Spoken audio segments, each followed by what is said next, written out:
The story begins with an old man thinking to himself that he is going to die in a deplorable condition like the one he finds himself in now. It seems that the old man was crossing from one street to another and was caught off guard by Truck-sama. And now his life really begins, but in another life. At the end, we only hear a loud crash, and everything turns red and dark. A few months later, in a big city, we see huge buildings, and in one of them, we see Hajime Sakamori outraged, questioning himself about the reason for the drastic change since the company is not experiencing a shortage of employees. With a tired expression, he says he can't take on any more work. Hajime then spots the section chief and asks about this sudden change and if there's anything he can do to reverse the situation. The chief then says it's a direct order from the president and there's nothing he can do. The protagonist keeps insisting, saying that with so much work piling up, he won't last long in the company. Without even trying to understand the protagonist's complicated situation, the section chief just places his hand on the protagonist's shoulder and, with a superior and arrogant look, says that if there are fewer people working, it means Hajime will have to work twice as hard to make up for the lack. Clearly, Hajime becomes extremely outraged by his boss's attitude and can't believe what he just heard. He then continues saying that this is too much and that he hasn't been able to go home and truly rest for 3 days. The chief once again ignores the protagonist's pleas and says he's counting on Hajime to do the work while tossing more papers onto his desk. With a possessed aura, he says he was thinking of giving the task to someone else, but since the protagonist is quick at everything he does, he decided to choose him again. Hajime tries to say something, but he's ignored once more. The chief only says that the president is calling for him, and now he needs to go, counting on the protagonist to complete this task. He leaves, saying that if Hajime understands, it's best not to waste time and finish the work as quickly as possible. As a last hope, Hajime calls for his boss, but it's no use. A few hours later, in the same place, we see the protagonist still in the office, almost killing himself to finish the work. He even considers bringing a futon to the office to sleep right there, but he refuses and wants to finish as quickly as possible to go home. On the other hand, if he keeps working at this pace, he will soon die. Suddenly, Hajime hears a noise coming from the door of his office. Looking toward the entrance, we see 2 people talking about how spacious the place is. The man then says that this specific location is just one of the various departments of the company. Looking more closely, we see that the girl addresses the man as the president, meaning the head of the company where the protagonist is killing himself working so hard. Hajime assumes it's just another mistress. The boss is surprised to see that someone is still working there. The blonde girl asks why on earth there is still someone working late at night. The man simply says he is working overtime. Nothing more. The woman still doesn't quite understand, as everyone has already left except for one. She then compares the protagonist to a school student being punished for doing something stupid and laments the situation. The boss laughs and agrees with her. Hajime thinks to himself that the reason he is still working is because of a certain someone who keeps entering the office late at night with a different woman and mocking the employees. Out of nowhere, the blonde points her finger at the protagonist and asks if he is just another incompetent worker. Obviously, Hajime is outraged by the situation.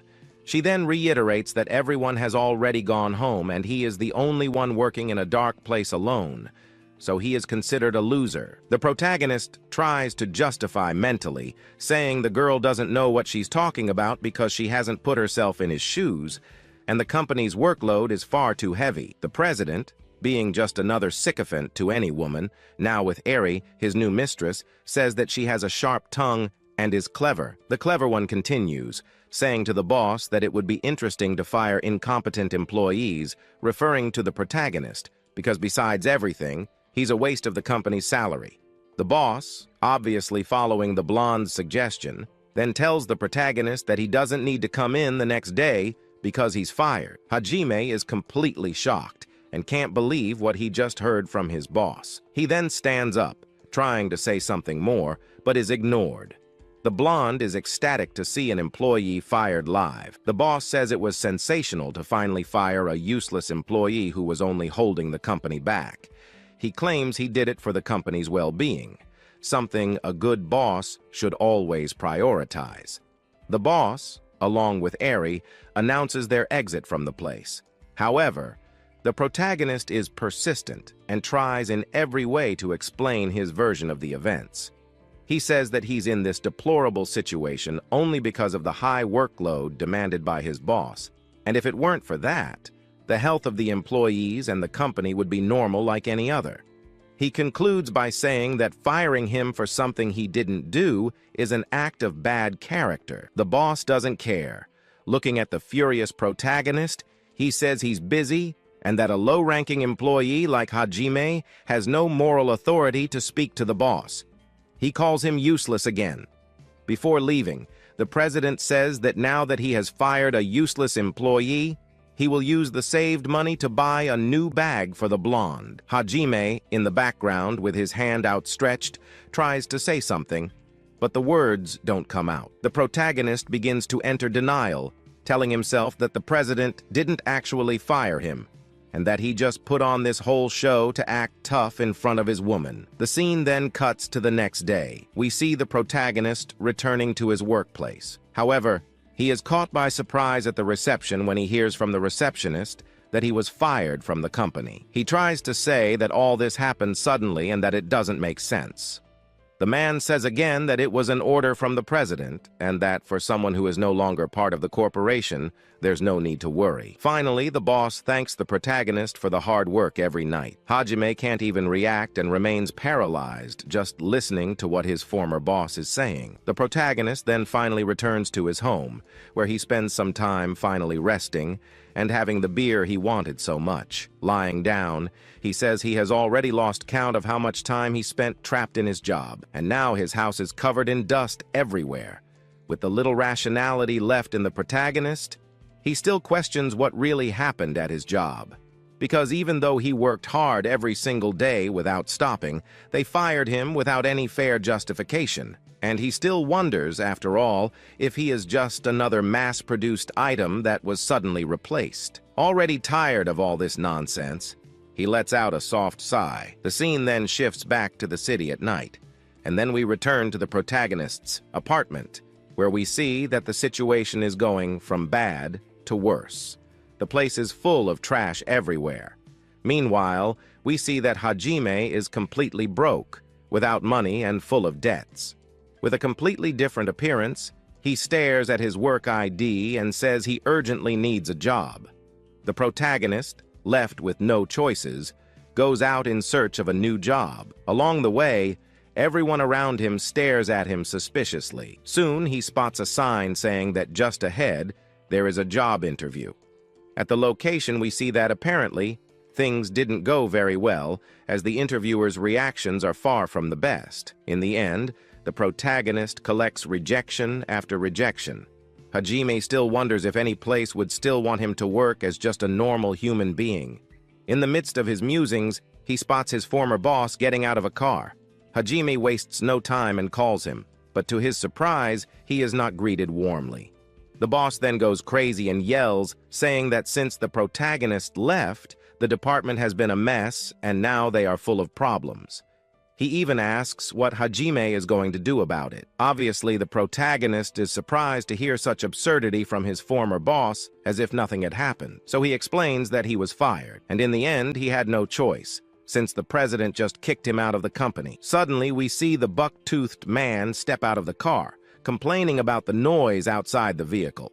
The boss, trying to justify his incompetence at work, tells the president that the reason his department has been performing poorly is entirely the protagonist's fault, saying he left without finishing the pending work. Hajime tries to explain his side again, but can't. The president then remembers the protagonist, referring to him as the guy who did overtime. He then says that since the protagonist quit so suddenly, he ended up disrupting his department's performance and consequently, the company.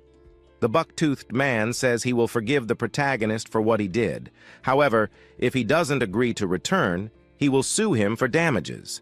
Hajime says it was the other way around, that it was the president who fired him without any fair explanation, and that nothing he said makes sense. On the other hand, the buck-toothed man doesn't want to hear it and says that if this continues, they will resolve the matter in court. He tries to intimidate the protagonist, saying it could take years for everything to be resolved in court and would cost a lot of money. Furthermore, Hajime doesn't have enough evidence to get out of this unscathed. The protagonist becomes furious. The buck-toothed man continues with his low insults, saying that even if he has evidence, a low-ranking employee like the protagonist can't do anything but crawl like an insect. Finally, he concludes by saying that this time he will make sure the protagonist works to the bone with tons of overtime and still won't pay him for the extra hours. Obviously, the protagonist wouldn't let the president say all that for free, so he lashes out in fury, telling him not to push his luck. His ex-boss is surprised by the attack and asks Hajime to stop. The president then pushes the protagonist away and says he wants to leave. However, what they did not expect was that they would push Hajime to the corner of the street, a place busy with cars at high speed, and in a matter of seconds, a truck appears at high speed. A moment enough for Hajime to realize that his time had come, and it was not as he had initially imagined. He simply stared at the vehicle in front of him, and then came the impact. Still at the scene, we see that both idiots are still shocked by the small accident, and then, desperate, they disappear from the place. Lying on the asphalt covered in blood, Hajime says his last words, outraged by everything that had happened up to that moment, and what a terrible way to die. Gradually, he loses more and more blood, feeling the asphalt growing colder. The scene then changes from a dark and red place to a vibrant yellow, as if something were on fire. Then, we quickly see an extended arm in a certain location. And as the scene shifts, we see the protagonist with a completely different appearance, shouting that he feels an immense heat. Hajime is left bewildered and questions, confused, what just happened. And as he shifts his attention from his body and looks around, he notices ashes in the air, in addition to being atop some kind of altar alone. The protagonist asks where the hell he is. Suddenly, a giant man with his face painted black and white appears in front of him abruptly, startling the protagonist. And as he calms down, he asks himself again what just happened and who this strange person in front of him is. As the scene changes, we see several hooded people behind the giant man, and they are about to do something. And then it happens. The big man begins to say some words in an incomprehensible language, and his disciples follow, doing the same. The protagonist atop the altar grows even more confused.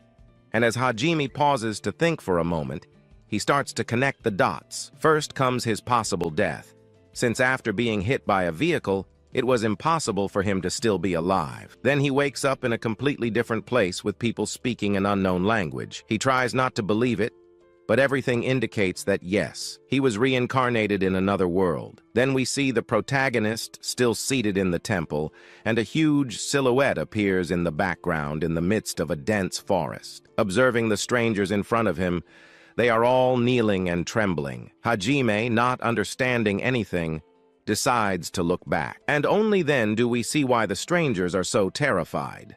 They simply offered the protagonist as a sacrifice to a deity or giant monster. Still trying to understand the situation he is in, the protagonist begins to gradually grasp what is happening. Well, they weren't worshipping him, but rather sacrificing him to some monster that torments the area. And as we see all the strangers pointing to the offering, the protagonist finds himself in another complicated situation. Shortly before the creature devours the protagonist, he screams, saying to wait, but just like in his past life, it's no use. And he is devoured alive in the blink of an eye. Hajime wakes up in a completely dark place with drops falling on him. He realizes he is no longer in the same place as before, as now it is impossible to see anything, and he barely knows where he is. But one thing is certain. He was devoured by a giant monster, and even so, he feels no pain anywhere in his body, and the most surprising thing is that he has no injuries. Standing in a dark place, the protagonist looks up and asks what is happening and where he ended up. Meanwhile, water droplets continue to fall on his face, and accidentally, one of these drops enters his mouth and he swallows it. At first, the protagonist finds it suspicious but incredibly sweet. He even considers it to be some type of juice, but cannot confirm whether it is true or not, as he finds himself in a vulnerable position. Hajime unconsciously manages to hear a few drops of water falling into a puddle near his body, so he moves toward the sound as quickly as possible. The scene then becomes clearer to us, but everything remains dark for the protagonist. Probably already thirsty, Hajime takes a little of what he believes to be some type of juice on the tip of his finger. He even wonders if this will also be sweet and whether he can lick it. And to his surprise, it is sweet as well. After tasting enough, he looks around and wonders what place this is. But he believes it is useless to think about it, as he finds himself in another world, so everything is unknown. Pausing to concentrate, Hajime says to himself that a lot has happened in such a short time, and that he hasn't had time to think properly. Besides, he is very hungry, and the only thing he has put in his mouth is this type of juice. And he doesn't even know if it is poisonous. But since he has no choice, the only way is to fill his stomach with the strangely sweet liquid. Even if it contains poison, the protagonist drinks a sufficient amount, and in the end, he doesn't even care about dying again. And suddenly, when he opens his eyes, he begins to see very little, but he can make out where he is.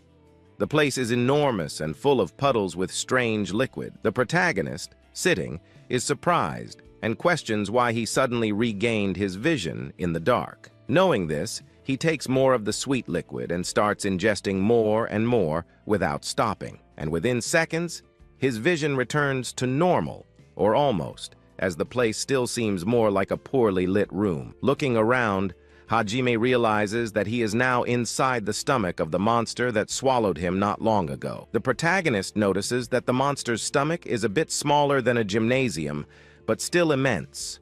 As he stands up, he touches one of the beast's stomach walls and says it is quite soft. Hajime observes closely and decides to punch it with all his strength, but he is repelled backward. He then realizes that the monster's flesh feels like elastic, and with few choices of what to do, Hajime feels again very hungry, but the only thing he can put in his mouth in this place is the sweet liquid. The protagonist realizes that all this time he has been drinking the monster's stomach acid.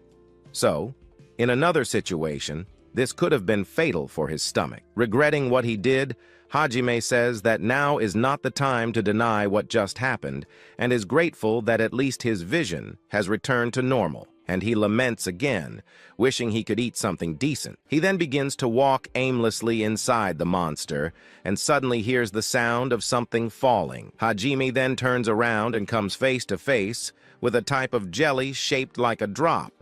At first glance, it seems quite appetizing. The protagonist approaches and touches the mysterious jelly and asks what it could be.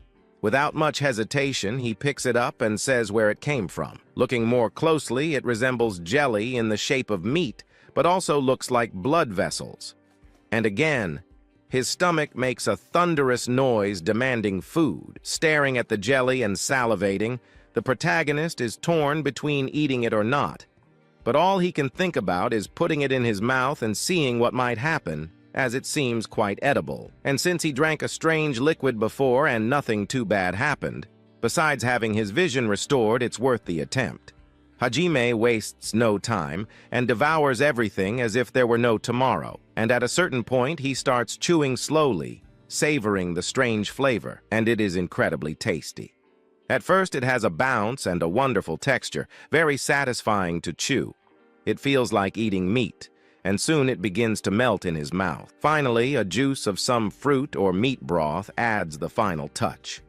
After finishing and realizing he has finally found an excellent food source, the protagonist begins to search for more and more of this mysterious jelly.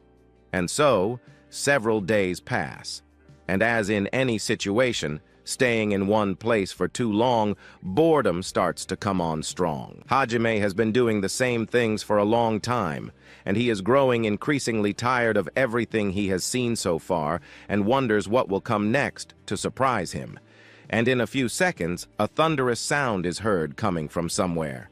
And as soon as Hajime turns around, he comes face to face with a huge, colorful, and furry spider. The protagonist screams in fear. The spider roars, but it stays still, looking from side to side without any direction. Hajime then realizes that the monster also can't see in the dark, just like the protagonist earlier. So he starts sneaking away. Looking back, he realizes how enormous the spider is. The protagonist realizes that if he is attacked by the monster, which is the size of a car, things could go very bad. And in a few seconds, he notices that the spider is also drinking from the strange liquid, a liquid that restores vision in the dark. And as soon as the monster finishes and locates the protagonist, it becomes enraged and charges toward him. Hajime screams in terror as he sees the monster coming toward him, and now it's too late, because the monster can now see and is behind the protagonist with rage in its eyes. He then runs desperately to any place just to escape the imminent danger. The monster hits the surrounding areas while the protagonist dodges. Hajime screams desperately and finds himself in a very bad situation, and if there is no way out, things could go very wrong. After running so much, the protagonist finds himself lost in a dead end, and now he realizes he has managed to anger the spider even more. The protagonist is left without any reaction. The monster then charges toward Hajime. On the other hand, the boy, with few options, decides to punch the monster without any intention. And surprisingly, something happens, and the spider is sent flying. Hajime is completely stunned to see that it worked. By seeing that the spider in front of him, which was extremely large and powerful, was taken down with just one punch. After this entire scene and that one punch, the spider falls lifeless to the ground, while our hero, already on the other side, was also on the ground, not believing that just one punch was enough. However, after getting up, another spider appears. Noticing this, he stands up completely. The spider then prepares itself and jumps toward our hero. However, the spider was faster, and with just one strike, it goes in the direction of our hero. But the protagonist dodges, moving his neck to the side, which easily causes the spider to, well, break its back or spine or whatever is inside that monster. After executing this perfect dodge, with another punch, our hero is able to take down this monster. Now, having managed to defeat another spider, he grows angry, as he has already defeated not just one, but an entire swarm of spiders. Tired of this, he throws the last spider on top of the pile of spiders he had just taken down moments ago. However, having spent so much time inside this monster, he developed some sort of sense, which allows him to detect where fresh water might be flowing. Thanks to this ability, he is now able to see slightly better in the dark. His physical abilities have also been enhanced to 100%. Even so, he continues to drink that substance that gives him all the strength and power he has. On the other hand, he notices that these spiders inside the body of the monster that devoured him are incredibly strong and resistant. Last time, we saw him hiding behind a spider carcass. He merely thought that if he hid there, he might survive. That was until he saw that spider with just one strike destroy that previously indestructible body he thought was strong. After fighting these spiders for a while, he discovered that they are creatures so strong they cannot be easily defeated, not even with fire or regular human weapons. Humans wouldn't stand a chance against these spiders, not even in their wildest dreams. Yet, a guy who had spent his life in an office, almost literally as a slave, managed to take down one of these powerful spiders with just one punch. Once again, he begins thinking of a strategy. This time, the strategy is to get out of this massive monster. Now, he prepares a punch and punches the ground, taking down one of the spiders on top of the pile. However, after this punch, he realizes it didn't help. His punch still wasn't strong enough to tear the monster apart from the inside out. He thought this punch might create a hole, but in the end, it didn't work. Once again, another spider appears in this place, but with just one punch, our hero destroys it. This was the 93rd spider he had thrown on top of that pile of spiders he made moments ago. Looking at this massive collection of spiders, he realizes that if more of them gathered, he would essentially be swallowed by these monsters. However, he hears a noise coming from behind. As soon as he hears it, he turns around and finds a crocodile. At that moment, he sees a very large crocodile in front of him. However, the crocodile has two mouths and runs toward him, about to grab him. To prevent this, our hero starts running, but the two-mouthed crocodile leaps in his direction and grabs the flesh of that monster instead. Yet this crocodile was a bit stronger than those spiders, because with just one bite, that crocodile rips the flesh apart, leaving our hero stunned. With this thing, the best he managed to do was leave a mark on the ground. Now, how will he defeat a creature like this? Well, he doesn't have much time to think about it, as the crocodile is already... He was behind him, he just ran. But while running, he realized he couldn't run forever because this crocodile was very powerful. He even thought that if he defeated this crocodile with punches, things would be fine. But everything didn't seem so easy. So he looked for a way to defeat this monster, because if he couldn't defeat it, the situation would be game over. However, to defeat this crocodile, he would need to hit its weak point. Its weak point was its abdomen. So he turned around. As soon as he turned, he stopped. But the crocodile started running faster in his direction. Our hero just asked for the crocodile to come at him, and so it did. The crocodile came and almost caught our hero. However, he dodged and slid under the crocodile, crawling. He then ended up grabbing its tail, and after that, he simply used all his strength. Then he pulled the crocodile backward, flipping it onto its back.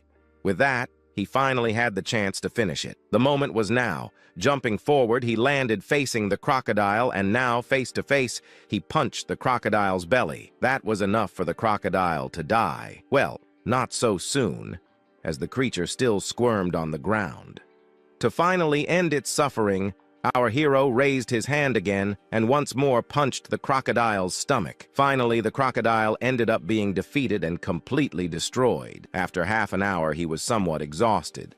It had taken 20 blows to finish it off. Its resistance was 10 times greater than the resistance of an ordinary spider. But now he was very hungry and didn't know what to eat anymore. The only thing he thought about was eating something else, as he even thought that crocodile meat might taste like chicken, given that lately he had only been eating that liquid dripping below. He was already sick of eating that stuff. He now thought of changing his menu a bit for the better. At that moment, his stomach growled, giving him a reason to climb onto the crocodile's belly. With his hand, he wondered if he could open it. After forcing a bit, he managed to do it. It seemed somewhat weak to open, but after opening it, he noticed something different inside the crocodile. Until then, he thought this crocodile would have bad-tasting or bad-looking meat, but now, with a piece of meat in hand, it actually looked more like chicken. It was better to think of it as chicken, so he brought it to his mouth. After chewing a bit, he realized the taste wasn't so bad. It was actually quite delicious. It was a bit simple, but it was meat. Now it was real meat, not those drops of stuff dripping from the ceiling of that monster's body. But you know what would go well with this meat? That good old soy sauce. However, while eating the meat with the best taste in the world, he noticed something slightly different. Below, there was basically a light that caught his attention. So he crouched and stuck his hand in there, ending up grabbing something unknown to him. He then placed it in the palm of his hand and began to rub it. Perhaps it was an internal organ, until, out of nowhere, a part of it exploded, and some of it went into his mouth. After tasting it a bit, he realized it was sweet. So he thought he should mix it with the crocodile meat to see how it would taste. So he did. He mixed it with the crocodile meat and then ate it. After eating, he found the taste of this meat marvelous. Now, eating this, he felt like he was eating something rich, as if he were a magnate in the body of an ordinary poor person. But after eating, he realized it was all gone. He wanted to eat more, but it was just a small ball. Still, if he encountered another crocodile, he already knew what he should do. Even so, he started thinking that if he mixed this core with that gooey water, what would the taste be? To figure that out, He looked in the direction of that crowd of spiders that were lying there. So he approached one of them and ended up tearing parts of the spider until he reached its core. There, he found again the same core he had just found in the crocodile. Once more, he put his tongue on it. After tasting it a little, he realized that this one was different from the others. It was tastier and more flavorful. But now he looked up and noticed there were many spiders. Thus, he could collect all the cores these spiders had to add to the crocodile meat. A few days passed, and our hero ended up deboning the entire crocodile. He then gave thanks to the crocodile and the spiders for providing him with such a good meal. Furthermore, he spent several days devouring that crocodile without feeling tired of it. However, he now noticed that his body was a bit stronger. It felt as though he had super strength. He prepared a punch, but veered it to the side. Still, one of those punches hit the edge of the crocodile's flesh. But with just that single punch, he managed to crack the entire flesh of the monster. After doing this, we see Rajam's surprised face as he managed to create a huge hole in this monster. He was stunned. He even stood up, as he now found himself in front of a giant opening. He couldn't believe that his punch, which previously couldn't even scratch the monster, had now destroyed half of it. Now he realized that something was happening again, as the monster began to shake violently. The noise was so loud that our protagonist could no longer stand firm. The spiders were all falling to the side, almost crushing him. Meanwhile, the roar of the monster echoed everywhere. At this point, he realized he was actually inside the monster's body. Yet, he questioned whether the monster was screaming because of the hole he had created inside it. But with all the shaking, Rajam ended up tripping and falling into the very hole he had made. Falling, we then observe him plunging into complete darkness. Shortly after, he found himself in a place completely filled with water. Here, he was surprised to see he was now in a dimension entirely filled with water. But he thought that perhaps this was some kind of acidic juice, so he needed to get out of there as quickly as possible. Even if it wasn't acid, it was water, and in the end, he might die without oxygen down there. Now all he could think about was that he needed to escape as quickly as possible. However, the monster began to move again, making it impossible for him to keep his balance. At that moment, he thought he might drown and possibly die, but none of that happened. Instead, he found himself close to the flesh again. Near the flesh, Rajam thought of a strategy to escape from this place. He stretched his hand backward once more, and then he thrust his hand into the flesh.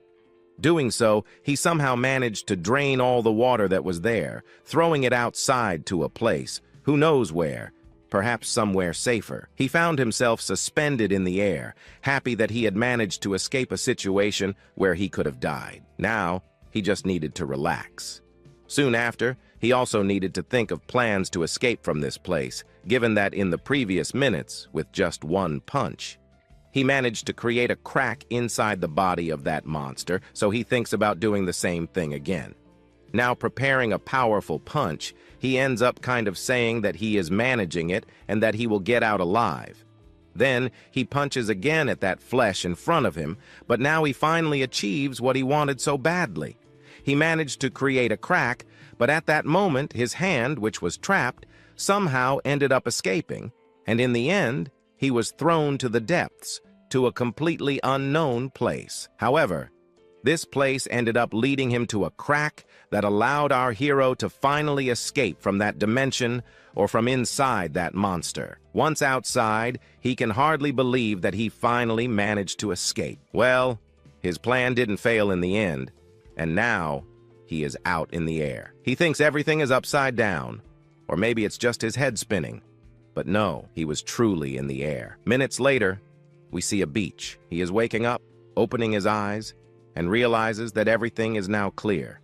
Upon waking up, he thinks that he is alive since he has no injuries or anything like that. Now that he is alive, he feels happy for having survived a dangerous adventure on his own. But now that he is here, he ends up wondering where he is. He somehow managed to escape the monster and make a hole in it, but he doesn't see even a village or any people nearby anywhere. However, it doesn't matter. Now he just needs to find, who knows, a human or someone in this world to maybe make friends with and live that happily ever after. Nevertheless, he needed to have a conversation in person with that one who had made him encircle himself again. Also, he prioritizes wanting to talk to someone. For now, he moves forward, but as he advances, he encounters those spiders again, the same ones he had found inside the monster's belly. However, stopping to think, he notices that this spider was a bit different. Perhaps this is because he was in the dark and couldn't truly see its strength. Now that he is closer, he realizes that this monster was beautiful, but not strong. He then grabs its leg, and with a single movement, he ends up throwing it from one side to the other, smashing it like trash. But after giving that spider a massage, he finishes it off. After all this, our hero then opens its core, thinking that perhaps, due to the spider having a different color, its core might taste better. But upon opening the entire monster, he realizes there was nothing inside. He even thinks that maybe the monsters from inside were different from these here. However, for him, it made no difference. Like what changed about this spider was only the color and nothing more. But this spider, if he wasn't mistaken, came from that direction. So he would be heading in that direction to discover what lay ahead. Advancing then, he ends up finding something incredible. The young man sees a beautiful aesthetic structure. Then he observes a spider, but to him, it looks like it is carrying something. He focuses his vision on it and sees on top of the spider's body a person. The moment he sees this person, our hero starts running toward the human on the spider's back, as he could see this human would soon become spider food. At this moment, he jumps and lands in front of the spider. With a single punch, our protagonist ends up destroying the spider. Minutes later, he uses his strength to tear apart the spider webs holding the human. Now that he has saved that person, he asks if they are okay, while also looking a bit closer. Near, he notices that this human was not injured. He was not evil or anything. He just wanted to know some information, which would lead him to a certain village. However, looking to one side, he notices that other spiders have already appeared. He finds this annoying, but ends up thinking that leaving this here alive would be a hassle for him. Despite being few spiders, these spiders could overwhelm our hero, and for that, he needed to deal with this strange creature as quickly as possible.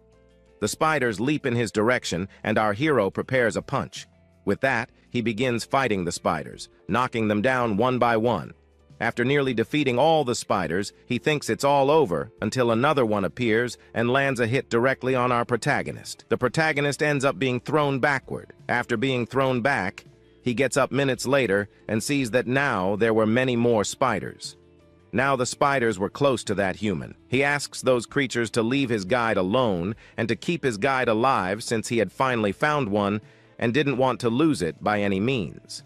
For this, he would be fighting with everything he had to stop those spiders. As he fights against these spiders, he even remembers some animes or mangas he had read, but he doesn't care much about that, as his priority now is fighting these monsters. But whatever, he now needed to eliminate them all, and then spend some time talking with that human to discover new things. Following this, he advances and takes down one by one. Now that he was defeating all the spiders, he might finally have some time to talk with that human lying on the ground. However, he still wanted to know if those spider bodies contained the precious pearls. After checking, he is perplexed as he doesn't find any. He wonders why those spider bodies didn't have pearls like that other monster. He even thought that maybe this was something special, or that he needed to find a spider that seemed somewhat special. Then, one appeared. This might be the strongest, most powerful spider, making our protagonist a bit more excited, as he realizes that this spider was indeed the special one he was looking for. The fight doesn't last long, as our hero manages to defeat this spider. However, this time, he does find that special item, which leaves our protagonist very satisfied. Now, he could move forward. But judging by the fact that he only managed to get the core from that boss spider, it means that the other spiders probably wouldn't have these cores. One thing was different.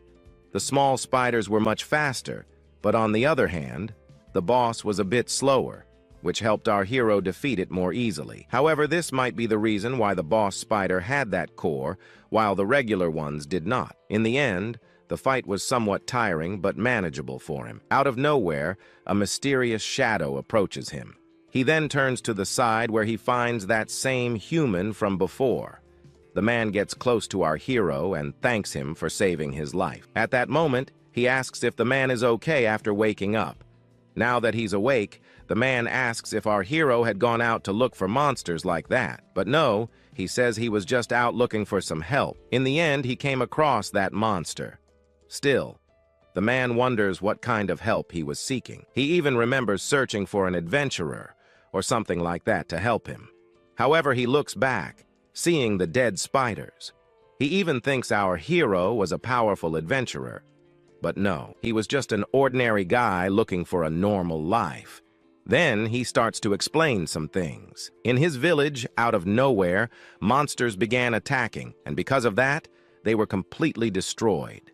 He went out there in search of villages to seek help, maybe to protect his base. Thus, he wonders if our hero might be saving him. Having said that, our protagonist is happy and ends up saying that maybe, yes, he can help. Despite having saved his life and managed to defeat an entire swarm of spiders, he still truly wonders if he really wants to save his village. Now that he has received this message, he is happy. At this moment, he even thinks about how not long ago he was basically a slave to some companies, but now someone was seeking him out to save lives. Now that he has obtained this power, he might be able to use it to his advantage. So, he clenches his fists and says he is ready to defeat anyone again. Then, he thanks that guy again for helping him a lot, but asks him to wait a bit. He begins to wonder if it wouldn't be a good idea to leave all these monsters lying on the ground. So, he gathers them all in one place. Now that he has finally defeated these monsters, we can observe that they might be moving forward, but there is still one important thing left to do. However, as soon as he stretches his hand to grab the spider, it starts to writhe. To defeat it, our hero ends up stomping on the spider's head, which causes quite a mess, doesn't it? However, having done that, the ground begins to crack, which leaves him completely in shock, because this causes our hero to fall deep into the place he just stepped on and broke. So, he falls to the bottom, the very depths of the cave. On the ground now, he sees that he is buried or being buried by this earth. Minutes later, after everything collapses, we see him opening some rocks that were blocking his view. Here inside, he now notices that everything is dark. It's as if he's inside that monster's body again. However, looking in another direction, he notices an exit, but the exit is being blocked by some rocks. If he moves them, it's very likely that things will only keep collapsing more and more. He now has no other option, so he begins to move forward. His goal is now to reach the bottom of this cave, which was dug by Zara in the past. He ended up taking some tips from his superiors. One of these tips is that if you follow a straight path and there are two ways to go, always choose the left, as that's where you will reach the place you desire. But even so, he still feels bad for having somewhat promised to help that guy up there. He just asks that the guy up there stay safe because he will be getting out of here at any moment. At the moment, he ends up entering a very large room. He is surprised by this. Advancing, he ends up finding a mirror. But at that moment, he notices there was a warrior in that mirror. He then stares to realize that this guy in the mirror is now basically different. Here, he now has white hair and marks on his body, things he hadn't noticed yet. However, he advances a bit and finds a human skull. As he gets a little closer, he realizes that this human didn't seem to have severe wounds. So how did he die? Now that he died he hadn't even had any kind of accident. He ends up discovering that maybe in this cave, you stay trapped forever. At this moment, he wonders what he should do.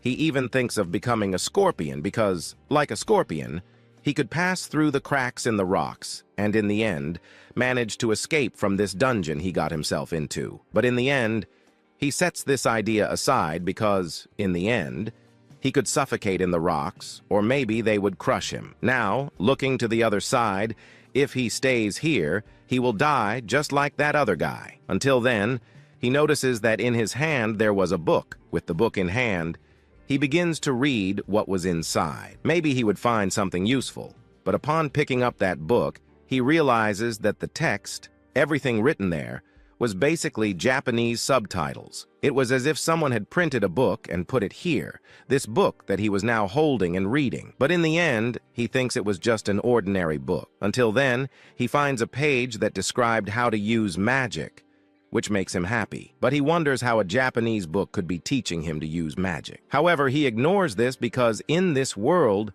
there are monsters and powerful creatures. So he ends up thinking that it's worth trying. At this moment, he opens another page where it starts to show what he could be doing to make the magic work.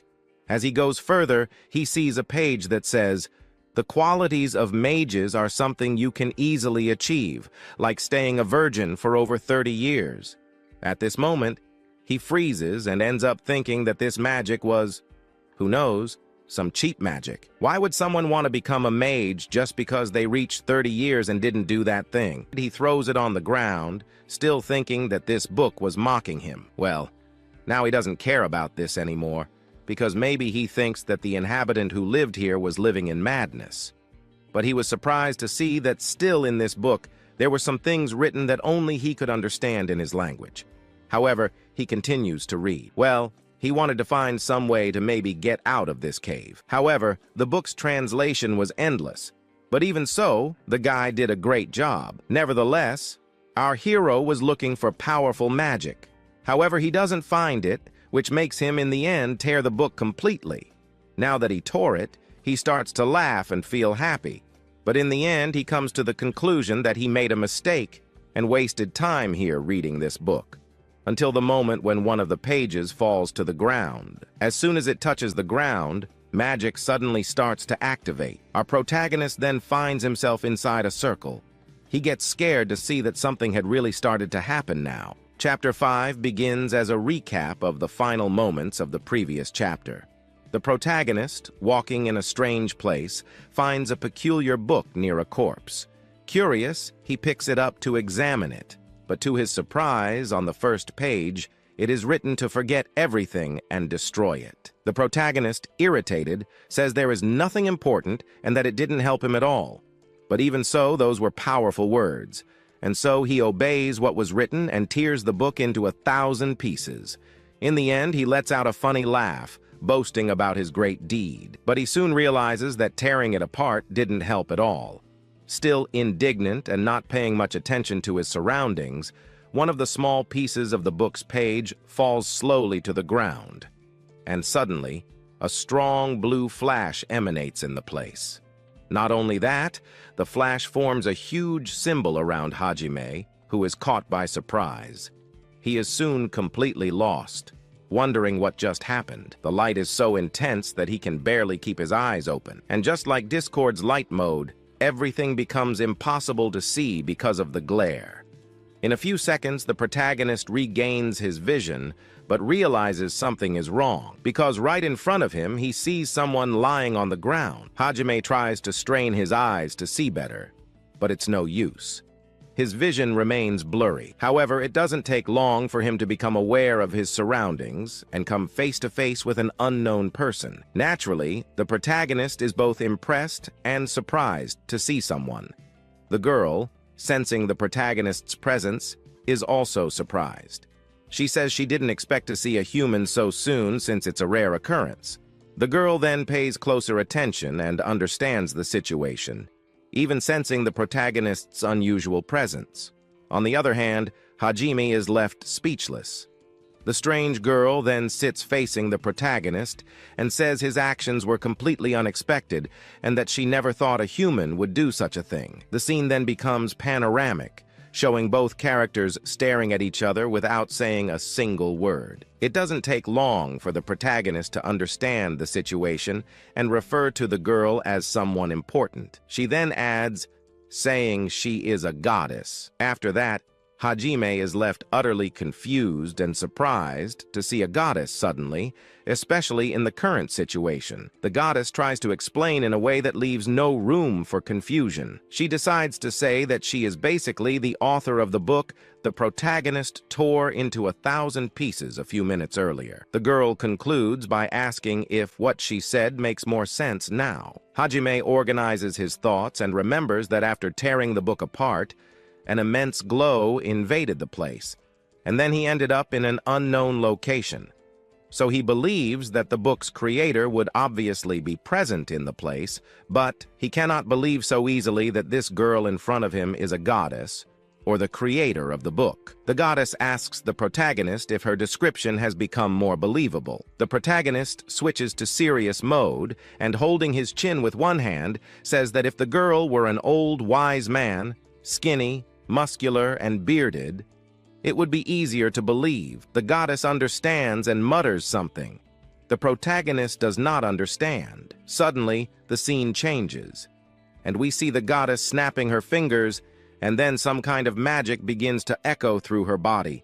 The glow is once again intense, and the protagonist starts having difficulty seeing what is happening in front of him. Hajime wonders what is happening, and as soon as the intense glow disappears, we see an old, bearded man in a robe. The protagonist, seeing the scene, is left speechless and doesn't know what to say. The old man then asks what is wrong, explaining that the goddess merely materialized the image of the wise old man he had in his mind, nothing more. In just a few seconds, the protagonist realizes that not only can the goddess perform incredible magic, but she can also read minds. Hajime is quite surprised to discover yet another absurdity. The goddess, on the other hand, shows no surprise.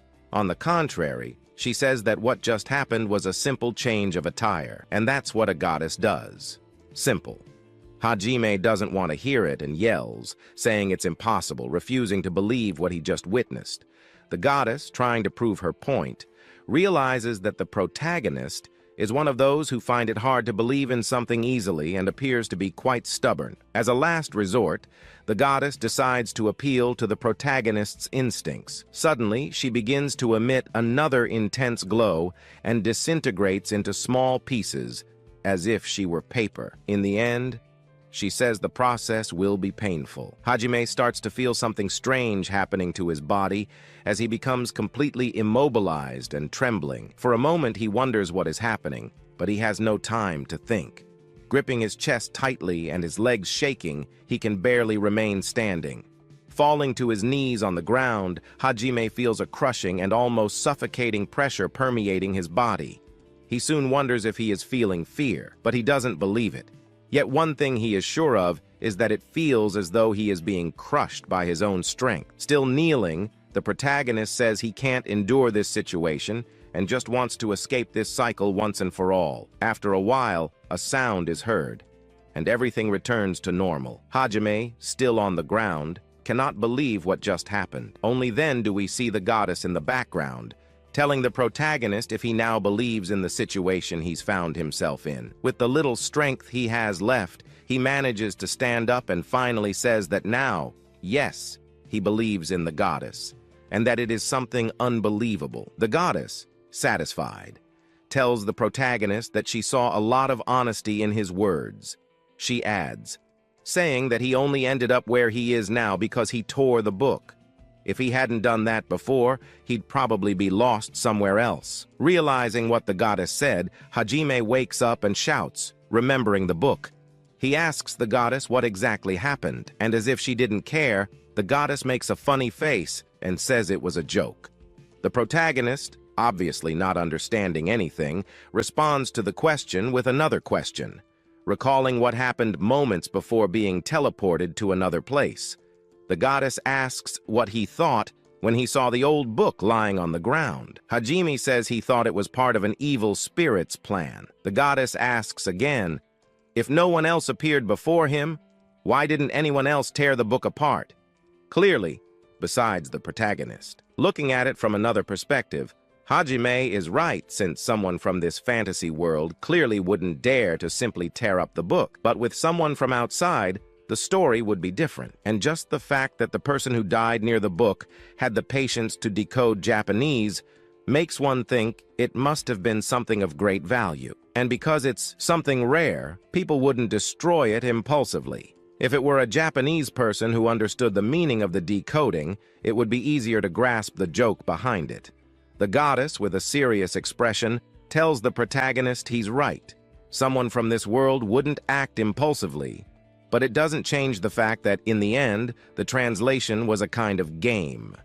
Hajime, on the other hand, is outraged at the goddess when he sees her rooting for the next fool to follow the commandments of the book's scriptures. Well, and someone really did follow them. The goddess, planning her next move, does something, and her eyes suddenly shine unusually, clearly reading the protagonist's mind. And there it is. With a smile on her face, she calls Hajime a child, and mentions that he's not a person of many dialogues. But she says that not so long ago, he poured water into an anthill. She then concludes by saying it's a poor taste. On the other hand, Hajime blushes with embarrassment, realizing the goddess invaded his memories again, just to mess with him. Annoyed, he thinks to himself that despite what the goddess said, it's a common act, and almost everyone has done it at some point. Laughing amusingly, the goddess reads the protagonist's mind again and already anticipates what he should have said. In the end, he joins in the goddess's joke.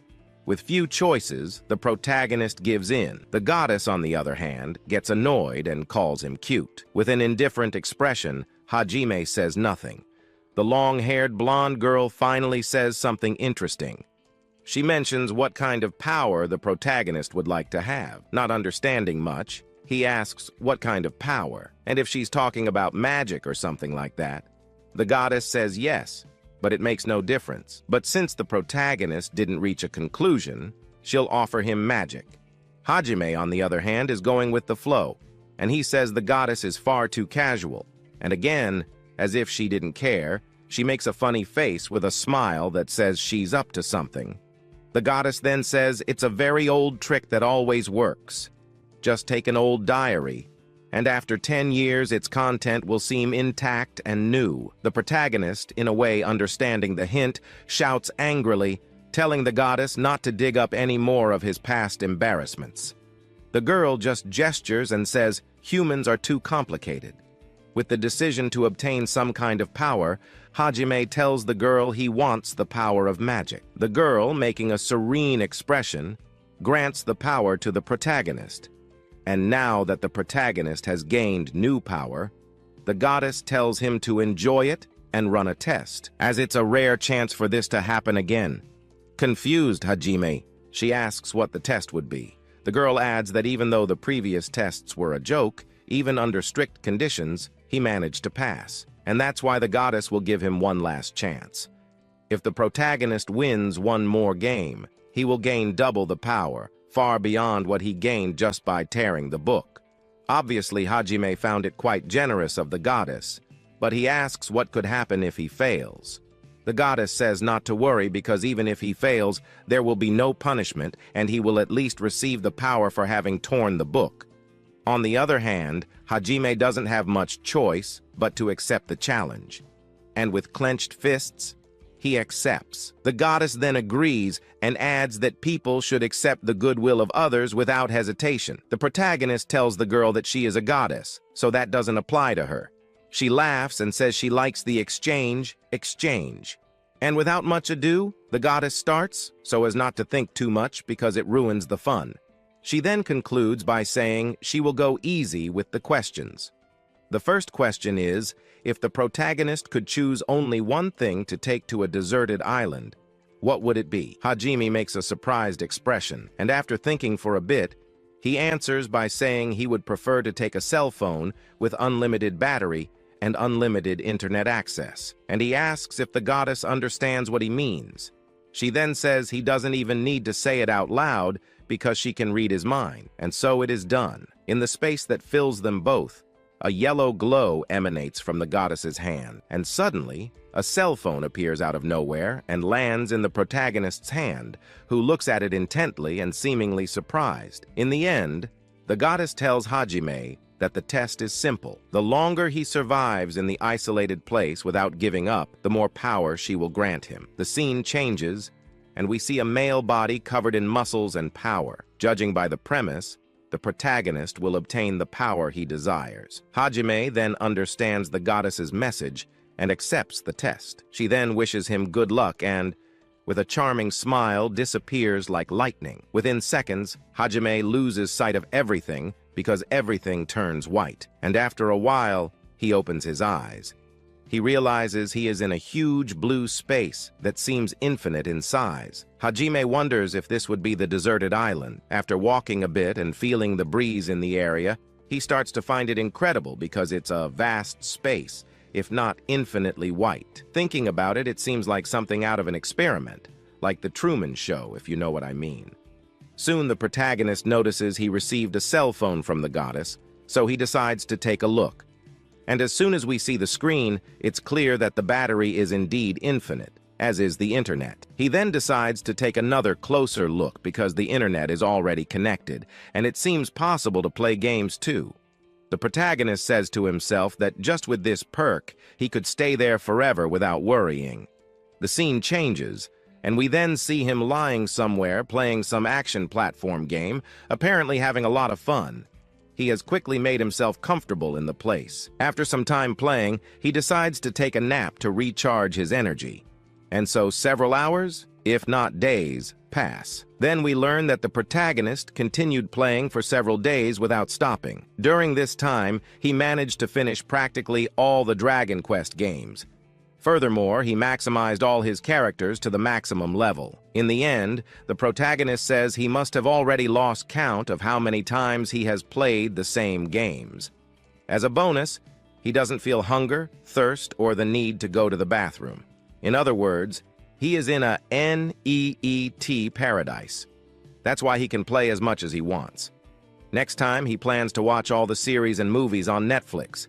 And just like the games, he has already lost count of how many times he has watched the entire Netflix catalog. Right after, we see that the protagonist has spent no less than 10 long years trapped in this vast and infinite place, all in white. Chapter 6. Full of curiosity, the goddess then appears to Hajime and asks him what happened and what he is doing. He is surprised to see the small girl appear suddenly and waves back, saying it has been many years since they last saw each other. The girl approaches the protagonist and stares at him for a few seconds, thinking of something to say. Then she suddenly remembers who this person lost in the void is. Hajime is incredulous to discover that the goddess had already forgotten about him, and she shamelessly confirms it. Their conversation continues. The girl says that seeing the protagonist again is like finding a lost insect in a drawer after summer vacation. Hajime obviously doesn't understand the reason for the comparison and ignores it. Moving on to what really matters,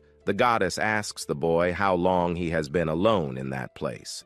Hajime understands why the goddess appeared and says she must obviously know the answer since she controls the entire place. Moreover, his phone doesn't display the time or anything. Then she finally tells Hajime that he has been trapped in the void alone for about 10 years. He is completely shocked to hear from the girl's mouth that he has been in the void for 10 years. The protagonist then starts to go into denial and says that it is impossible. On the other hand, the goddess says it is absolute truth. There's no way she could lie. And to confirm her statement, the girl points to the protagonist's phone and says it should show the uptime, probably the date and day it was first manufactured or turned on. Hajime wonders if that would really work. Then the goddess says he just needs to go into the settings to find out. Hajime finally agrees.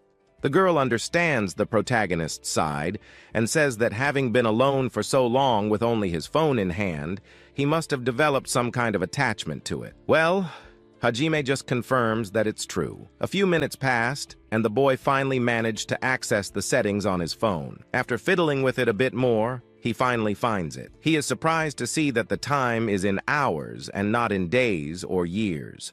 In this case, it shows he has been using the phone for 90,116 hours. The protagonist gets irritated when he realizes he'll have to use his brain to calculate the time and doesn't feel like doing it. The goddess, on the other hand, is just having fun with Hajime. She then says it's just some calculations and nothing too complicated. To simplify, the goddess does the calculation for the protagonist, and in the end, he is extremely surprised to see that he has been trapped in this empty place for over 10 years. Still mocking the boy, the goddess laughs and says she was correct in saying he had spent so much time in the place without even realizing it. Hajime still can't believe it and asks the goddess if what he is seeing on his phone is true about being trapped there for a long 10 years. The girl raises her arms, implying she has always been correct. She says not to doubt the words of a goddess and concludes by stating that even after all these years, the protagonist is still a problem for her. On the other hand, she was extremely surprised and did not expect the protagonist to last so long, as most people barely manage to endure 3 days. Hajime then explains that it makes sense they can't endure even 3 days, and the same would have happened to him if he didn't have something to entertain or distract himself. That's why he asked for a cell phone to do something during that time. In his thoughts, the protagonist says that with a cell phone, he could last at least 72 hours. But he surpassed himself. The goddess, reading his mind, says his goal was already to endure a long time in the void. Hearing this, Hajime tells the goddess to stop reading his mind like that. Hearing the girl's side was more interesting because she imagined the protagonist would last at least 10 days in the trial. But in the end, he endured much more than she ever imagined. Finally, she congratulated Hajime for his effort and courage.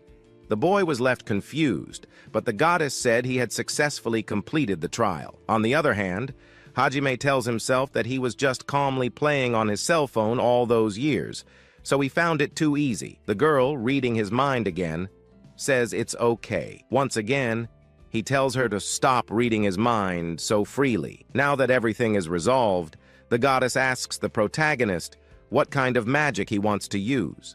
Thinking for a while longer, in his mind, we see a type of elder controlling the 5 elements of nature. And so, Hajime decides that he wants to be the strongest human in the world. Seeing that he finally decided, the goddess tells the protagonist that his wish is, at the very least, humble. In his thoughts, Hajime is left wondering what the goddess meant by humble. And so it is done. As he requested to be the strongest human in the world, the goddess snaps her fingers as a sign of conclusion. On the other hand, Hajime thinks to himself that if the girl can read minds and control space and time, she didn't even need to snap her fingers to grant a wish. Thus, the chapter ends with both of them agreeing. Chapter 7 begins in a frantic manner, as we see the monster from the previous chapters, the one that swallowed the protagonist. As soon as Hajime reaches land, he comes face to face with the giant monster ready to unleash a formidable magic attack. The boy is even surprised to see that the giant beast can also use magic.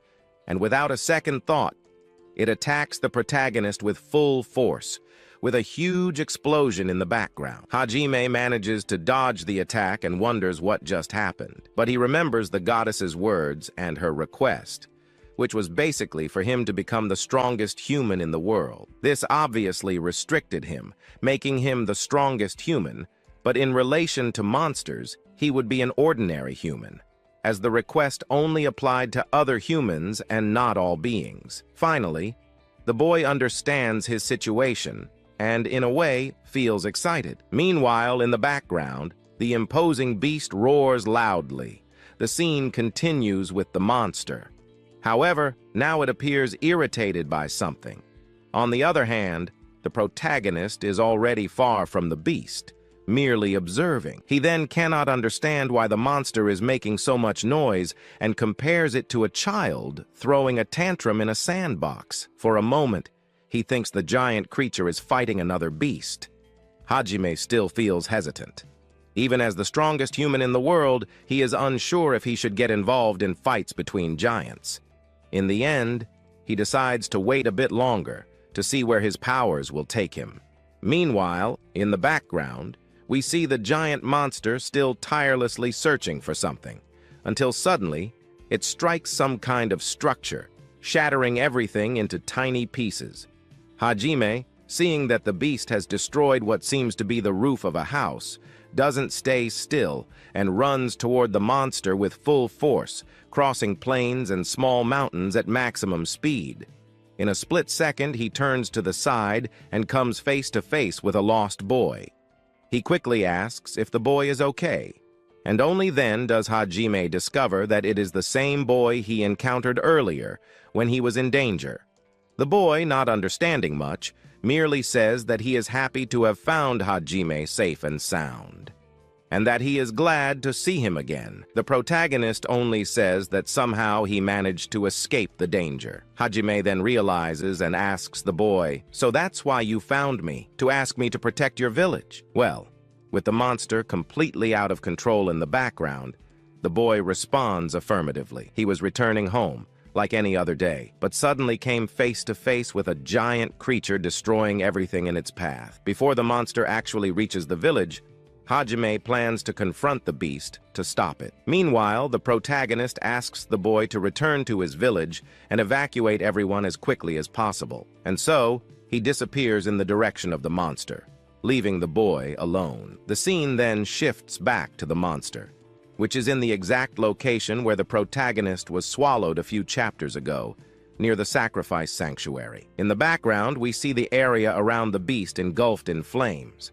Just ahead, we see the protagonist completely paralyzed, observing the scene. Shocked, he remembers what happened when he first arrived in this world. Without wasting much time, Hajime looks around to see if he can find any survivors, and sure enough, there are. Several people, in extreme danger, are trapped under rubble and defenseless. Some are crying for help. Seeing the dire situation the people are in, the protagonist shouts for them to get out of where they are immediately, as staying hidden under the rubble won't help. In fact, it's dangerous. Some only stare at him, frightened, not understanding what the protagonist meant. Hajime then realizes it's useless, since no one seems to listen to him, as he's a complete stranger telling them to flee. His only option is to face the monster and defeat it. Meanwhile, the beast in the background continues roaring loudly and destroying everything in its path. With few options, the protagonist draws the monster's attention, and within seconds, the beast fixes its gaze on the boy. On the other side, Hajime, with a determined expression, taunts the beast, asking if it's already full and has decided to go for dessert. Seeing the boy's audacity, the beast becomes even more enraged and lets out an angry roar. On the other hand, the protagonist calls the monster's attention again, but this time to lead it to another location. And then we see a panoramic scene of a monster chasing a human.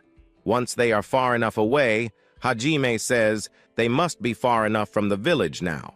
So he stops in front of the beast, and so the two stand face to face. Now that the tension has reached its peak, Hajime thinks to himself that even though they're far enough away, he will try to buy as much time as possible so that everyone in the village can escape as quickly as possible.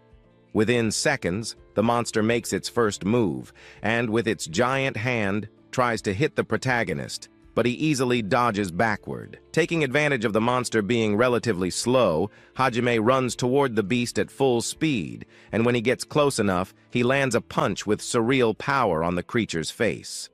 The impact creates an enormous shockwave around both of them. In the next scene, we see the monster lying on the ground, apparently defeated. Hajime, seeing that the beast hasn't gotten up, celebrates, saying that he can finally fight. However, suddenly, the monster moves and slowly gets up. With an even fiercer look, it roars loudly, releasing an extremely powerful sound that forces the protagonist to cover his ears to avoid greater problems. And as soon as he stops and looks around, he sees that some trees have fallen, and upon observing the village, he notices that many have not evacuated. On the contrary, they are still in the same place, now suffering from ear pain, while others are dead. Hajime wastes no time and, furious, charges toward the beast, which is distracted by its roaring. Once again, with just a powerful punch, he easily sends the monster flying far away. But as we can see, his efforts are useless because even though he does this, the beast only moves locations and doesn't suffer significant damage. In the background, we see the monster staring at him while Hajime realizes that his punches are having no effect. Landing on the ground, he further understands that, unlike the spider, this monster is much harder to defeat. The beast then tries to hit Hajime once again, but it's no use since he easily dodges all the attacks. He then says that if things continue as they are, they won't get anywhere. And even though he finished the test with the goddess, in a way, he's embarrassing himself. On the other hand, it's already time to take things more seriously and unleash all the power granted to him by the blonde girl. Now flying high, the the boy prepares his strongest punch yet. However, he is suddenly stopped by a greater force, as he simply freezes at the moment. In a fraction of a second, he notices the monster's movement, but it's already too late, and he gets hit squarely by the beast's fists. Hajime is sent flying far, creating a massive path of destruction through the forest. In the end, he still appears intact, but feels a bit of pain. Moreover, he jokingly says he must have broken a few bones. And as soon as the protagonist stops to think for a moment, he realizes that he was suddenly stopped from completing his punch. He wonders what the hell just happened. Standing up irritated, he says it's not over yet. He then goes all out against the monster. Once again, he prepares a powerful punch, but again he's stopped from attacking and freezes. The beast seizes the opportunity and lands a direct hit on him. This happens several times. A few hours later, lying on the ground, Hajime, irritated by the unusual situation, wonders what is really going on. And because he can't defeat or even hit the monster with full force, he says in his mind that whenever he tries to put all his strength into his fists, he is stopped or blocked from continuing.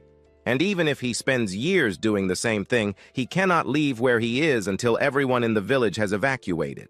And so, the boy once again leaps toward the monster with fury in his eyes. Preparing a powerful punch, shouting in rage, he realizes once more that he is blocked by chains. In a fraction of a second, he notices the beast is doing something, and it's nothing good. Still floating, the beast stares at him while preparing a powerful magic aimed directly at the boy standing in front of it. Hajime barely has time to think about what to do, and in seconds, he is hit squarely. A massive purple explosion erupts around the beast, and smoke forms near the spot where the protagonist was thrown. As the smoke clears, we see him lying on the ground again in pain.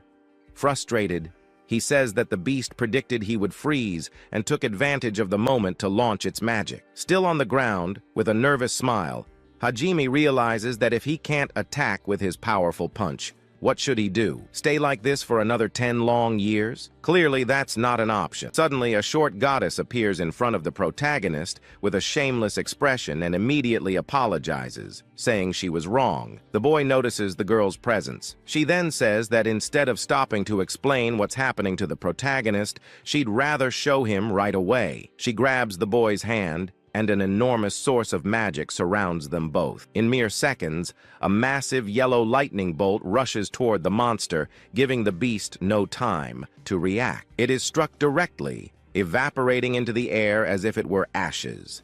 And so, the protagonist's main problem, which had troubled him all this time, was almost solved. As the damage was already done with that monster, he begins to notice that his tattoos are disappearing, which surprises our hero greatly. But for the goddess, it was no big deal, as the monster was defeated. And since he was a sacrifice, defeating the monster caused the tattoos to completely vanish from his arm. However, now he wonders what she was doing in that place. To this, she simply says that she is a goddess and can go wherever she wants. But our protagonist didn't mean it that way, as she had just stated to us.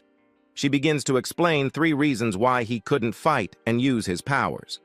The first reason was that he gained such a massive amount of power that his body couldn't handle releasing it all. She just had to remove the blockage that was clogging his power. Now he wonders what the second reason is. The second reason was the easiest of all. She was bored. At least, that's what he thought. But then she reads his mind again. Our hero simply asks her to stop reading his mind again. But this goddess comes up with another topic. The longer you stay in a certain battlefield, the more power you will gain. Though he hasn't given up yet, this was true. However, he asks her not to be so vague, as she could have given him some tips or warned him that some tests weren't over yet. She then starts laughing at our hero and asks if he still doesn't want to give up on that redemption of gaining more power by enduring a certain kind of test. For him, it doesn't make sense anymore since he just left that dimension. And she agrees with the things she should have remembered before canceling the test, since he managed to pass almost everything. But anyway, she still wants to continue with the test because she still wants to watch some things that our protagonist will be doing in this world here. However, they could fix the current situation, as in the judgment from 10 years ago, he ended up receiving a huge power, but the challenge hasn't stopped. This means that his power could be increasing more and more, and his power will only stop growing until the moment he presses the surrender button. After saying this, she simply affirms that, yes, that's fine with her. However, what the goddess wants to know more about is that he will be talking with her regularly for a good while, but if necessary, she will use her power. He doesn't understand, so she explains that if he dies once, she will increase the life of our hero, allowing him to live a bit longer than usual. Happy with this news, he ends up wondering if there's something more he could do to make her enjoy herself a bit more, which surprises both of them. She was about to do something, but they are interrupted by the villager who had arrived in the middle of their conversation, asking if he managed to defeat the monster. They affirm to the villager that yes, they defeated the monster. With tears, the villager thanks our protagonist, but thanks again, grabbing his hand, thanking him for protecting him and his village. After thanking him this way, he has some memories of the past, of that life where he was, let's say, enslaved. He then smiles when he realizes that everything has changed now. He no longer lives that slave life. After he thanked him, he said it wasn't anything special. He just did the basics. But still, he ends up inviting our hero to go to the village, as the village wants to thank him for his action. Meanwhile, we have a doubt about the heir here. Was she the goddess? Well, the goddess for some reason was not seen by the villager. She simply said she was a goddess and could not be seen by people of this world, nor could she be heard. But since they talked about it, they ended up heading to the village. Once there, he learns more about that monster. That monster was the Lord of the Forest, who made this forest his territory. But now that it has been defeated, the villager has nothing more to do because before, the villager sacrificed people to make the village stay at peace for some time. After all this happened, he went out to look for a hero strong enough to kill the monster, and for some reason, he found the protagonist. Still, as someone who was used as a sacrifice, it's natural for him to resist and not want to protect the village, but the sacrifices were called to protect the village. He even wonders how strong the village chief was. To this, the villager says the village chief was incredible, but after the monster's attack, some people from the village were injured. What really happened was that the village was totally destroyed by that monster, so now they have no place to stay. What the villager was thinking at that moment was that our hero wanted money. But the goddess noticed that our hero was satisfied and happy for someone thanking him. He didn't care about the money. However, seeing this action, she will do something for our protagonist. For this, she simply asks him to imitate her. He then imitates her, starting to snap his fingers back and forth. And soon after, we see the destroyed house and devastated crops starting to evolve, going back to normal, to their natural state. The people, seeing this, are clearly shocked. The villager who had come for help opens his mouth in surprise, while our protagonist is also surprised to see the village fully restored with a simple hand movement. Soon, the villager realizes that it was our protagonist who did this and thanks him again. Now, everyone from the village approaches our hero and sees that he really is the hero who is going to protect the world. So she approaches him with happiness more than 1,000 times. But the goddess asks him to keep his head held high, because this thing is the one that makes the gods happy, and also something that ended up being somewhat transmitted by our hero, and this power of his was also hers. In the next moment, people gather closer to him, now surrounded, and he has nothing more to do. So he declares to everyone that what just happened was an ability he just used. As soon as everyone hears this from his mouth, they all scream with happiness, and then the villagers end up offering him a lot of food, really a lot of meals. It's like a banquet, as a way of thanking him. The goddess even asks him to accept this form of gratitude without being able to refuse the offer.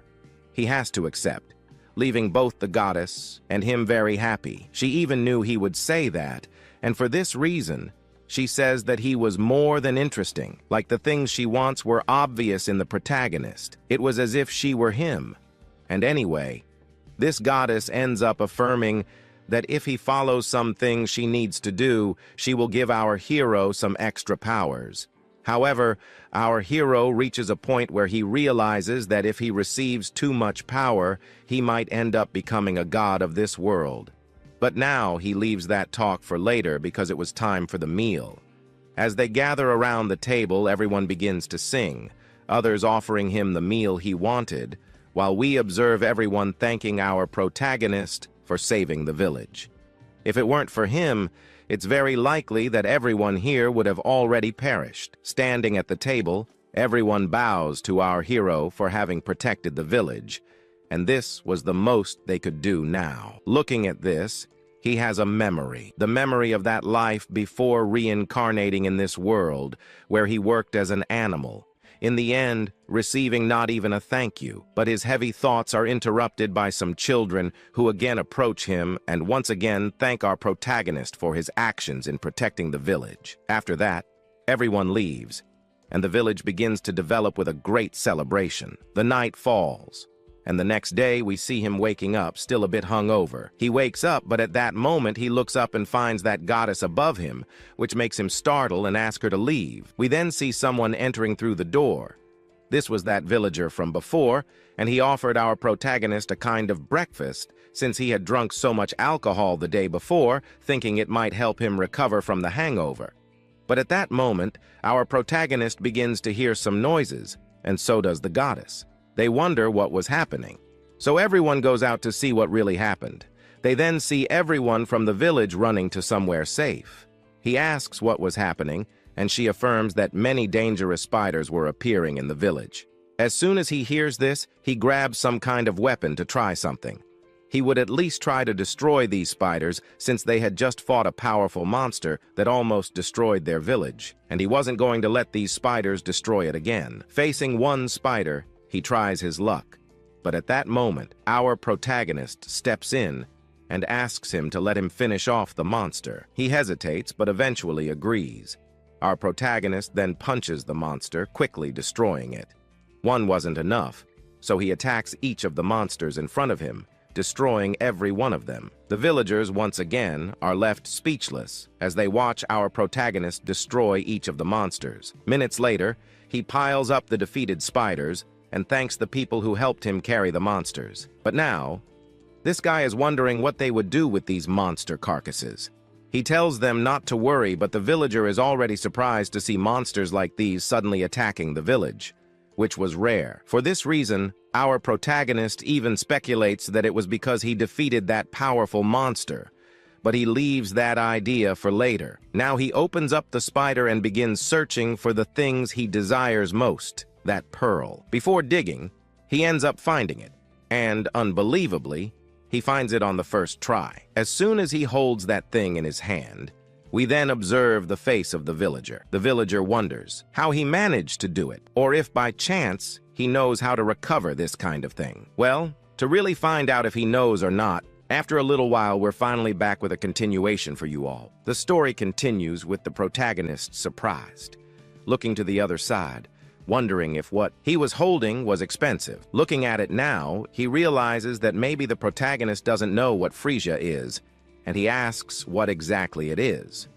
Only then does someone start explaining that it's an extremely rare item, only obtainable from monsters on very rare occasions. It's great. It can increase vitality, cure various diseases, and be used for many other things. After hearing all of this, that goddess appears, asking if by any chance he wanted to use it. If he wanted, she could fill that hole in the house to the maximum. However, the protagonist is against it, because if too much of this item were introduced into the world, its value would decrease. Then he points at him and asks if he wants it. He ends up saying that it wasn't exactly that, he just wanted that thing in the protagonist's hand, not for his own use, but to take it to a certain place where only the rich reside. There, people would pay an extremely high price to have this pearl in their hands, and they would use the money they earned from it to survive the winter. Looking at it now, he is surprised at how valuable this thing really is. However, the protagonist, who had already collected many pearls like this, ends up giving it to him. He stands still, not understanding, and only after a moment does he realize with shock that the protagonist was really giving him the pearl. After receiving it, he worries, asking the protagonist if he was really giving it to him. The protagonist says yes. After all, he doesn't want to use it anymore. Grateful, he thanks the protagonist, then turns to the rest of the villagers. When everyone sees this, they are wide-eyed. Then, all at once, they celebrate, knowing they will be able to survive the winter. The protagonist, on the other hand, also celebrates. He is happy in his mind. But suddenly, the goddess looks in another direction, making the protagonist wonder what was happening. Then, out of nowhere, a carriage appears. This carriage came from afar, but it was clear that it belonged to someone very important because there were many guards alongside it. The villagers who saw it from a distance could tell that this carriage belonged to the Lord. They then wonder what he came to do here. After some time, he tries to open the carriage door, making everyone there nervous. A guard finally steps in and opens it. After a long while, their lord finally steps out of the carriage. At that moment, he comments that this village was too poor. However, as the protagonist looks at him, he realizes that this guy is quite similar to that garbage lord from Anis. Then, one of the villagers approaches the lord and asks what he is doing in the village. He then reveals that it was very likely that the chief of this village was dead. He could try to hide it, but for him it was impossible because he keeps track of all the village chiefs within his territory. That's the only way he can know. The protagonist assumes that maybe he is using some kind of magic. But now, the Lord changes the subject and starts wondering who will be the next village chief. What matters most isn't knowing who the chief will be, but rather how they will manage to pay the taxes he imposed. One of the villagers ends up asking him to wait a little. The chief had died just a few days ago. They hadn't even had time to prepare to pay so many taxes. The Lord then turns to this villager and asks what that has to do with him. Watching from a distance, the protagonist really realizes that this guy is literally their CEO. But the Lord continues, saying that they are in his territory, and if they want to survive in the coming days, they will have to pay taxes. While he talks about this, he focuses on another person, specifically the elder from before, the one who had taken the pearl from the protagonist. He approaches, and as soon as he does, he grabs what was in the elder's hand. The moment he grips it, he realizes that this is that rare item. Looking around, he confirms that it does indeed come from those spiders. Only then does he start praising everyone in the village. Now that he had gotten what he wanted, he no longer needed to stay there. In fact, he could leave, and maybe, in the future, even increase the taxes further, as he now realizes that this village is producing areccia. With this areccia, they should have just enough to survive for a month. After hearing something like that, everyone is shocked by what he says. The protagonist immediately becomes irritated because what he had in his hands was something he was going to sell elsewhere to survive in that village for at least a month. However, now this servant has proposed a new idea to them. They will have a year. In that 1 year, they will have to obtain another one of those tokens. As soon as they manage that, he will be able to lower the salt tax slightly. However, complaining, he ends up demanding that everyone shut up. They were born in that territory and ate the things that came from it, so they had no right to say anything. Then, he approaches an old man and suddenly slaps him, pushing him backward until he falls to the ground. He then states that if anyone dares to disobey his orders, he will make sure that everyone in the village ends up in the same place as their leader. The guards prepare themselves, while those present ask who would be crazy enough to try something against him. Everyone in the village stands still, as they are not foolish enough to act. But someone is. That someone is the protagonist, who now steps forward. Seeing this, they ask what he wants. He responds by mentioning a contract. The villagers pay taxes, but in return, what exactly is the Lord doing for them? However, the Lord ignores his question and instead remarks that he is a foreigner. What was he doing in their territory? The protagonist reveals that this is irrelevant at the moment. Even if he is a foreigner, what he sees happening here is unjust to the villagers, which completely infuriates the Lord. A foreigner speaking out more than he should.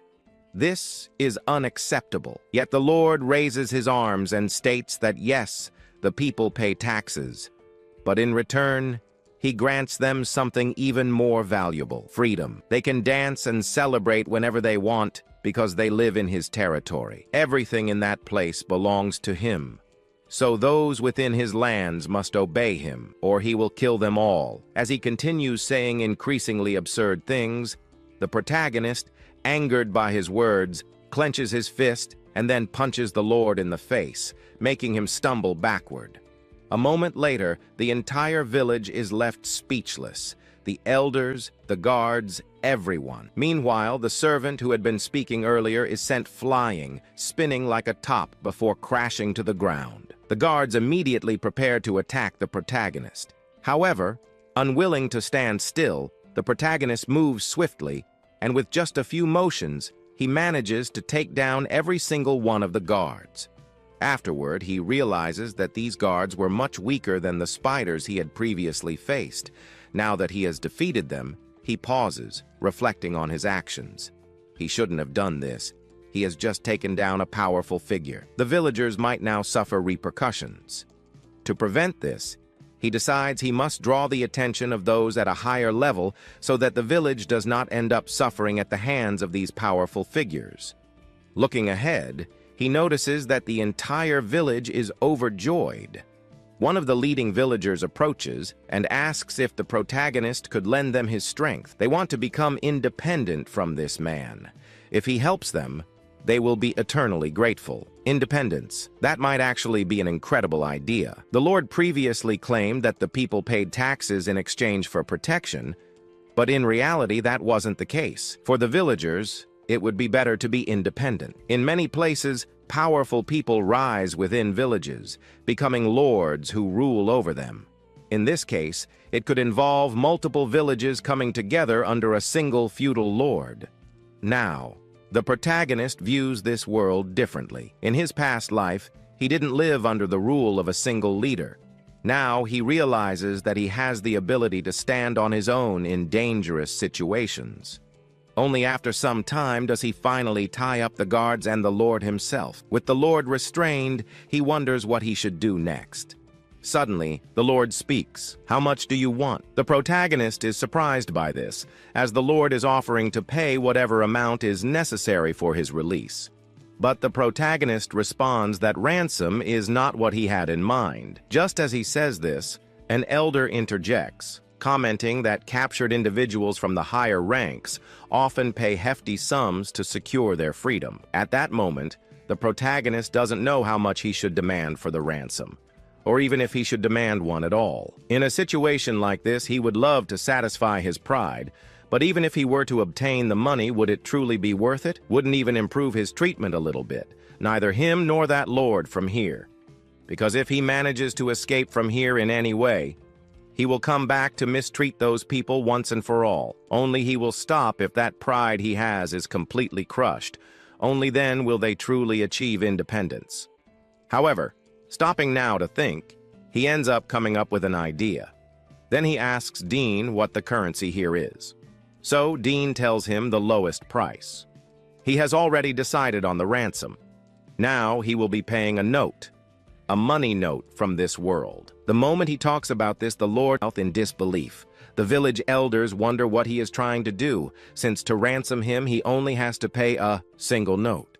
However, the Lord gets irritated and asks himself how he could make such a crazy deal like this with him. He ends up somewhat letting it go. If he really wanted to be freed, it was better to pay a single note quickly. So he withdraws, angry. Meanwhile, elsewhere, the goddess asks herself, "A note? Why did he set that as a ransom?" For him, it was simple. He only demanded a single note. But basically, there were two ways to think about it. On one hand, he was furious, thinking that he was worth only a single note. On the other hand, he thought that he should just pay that note to survive. But even so, the goddess thought that this wouldn't work. The protagonist, however, thought differently. He knew this type of person, and this type of person is very greedy. That guy was most likely a very proud man, and his public image was what he valued the most. If he accepted just a single note, it would basically mean accepting immense humiliation. The goddess starts wondering, what if he refused to pay a single note?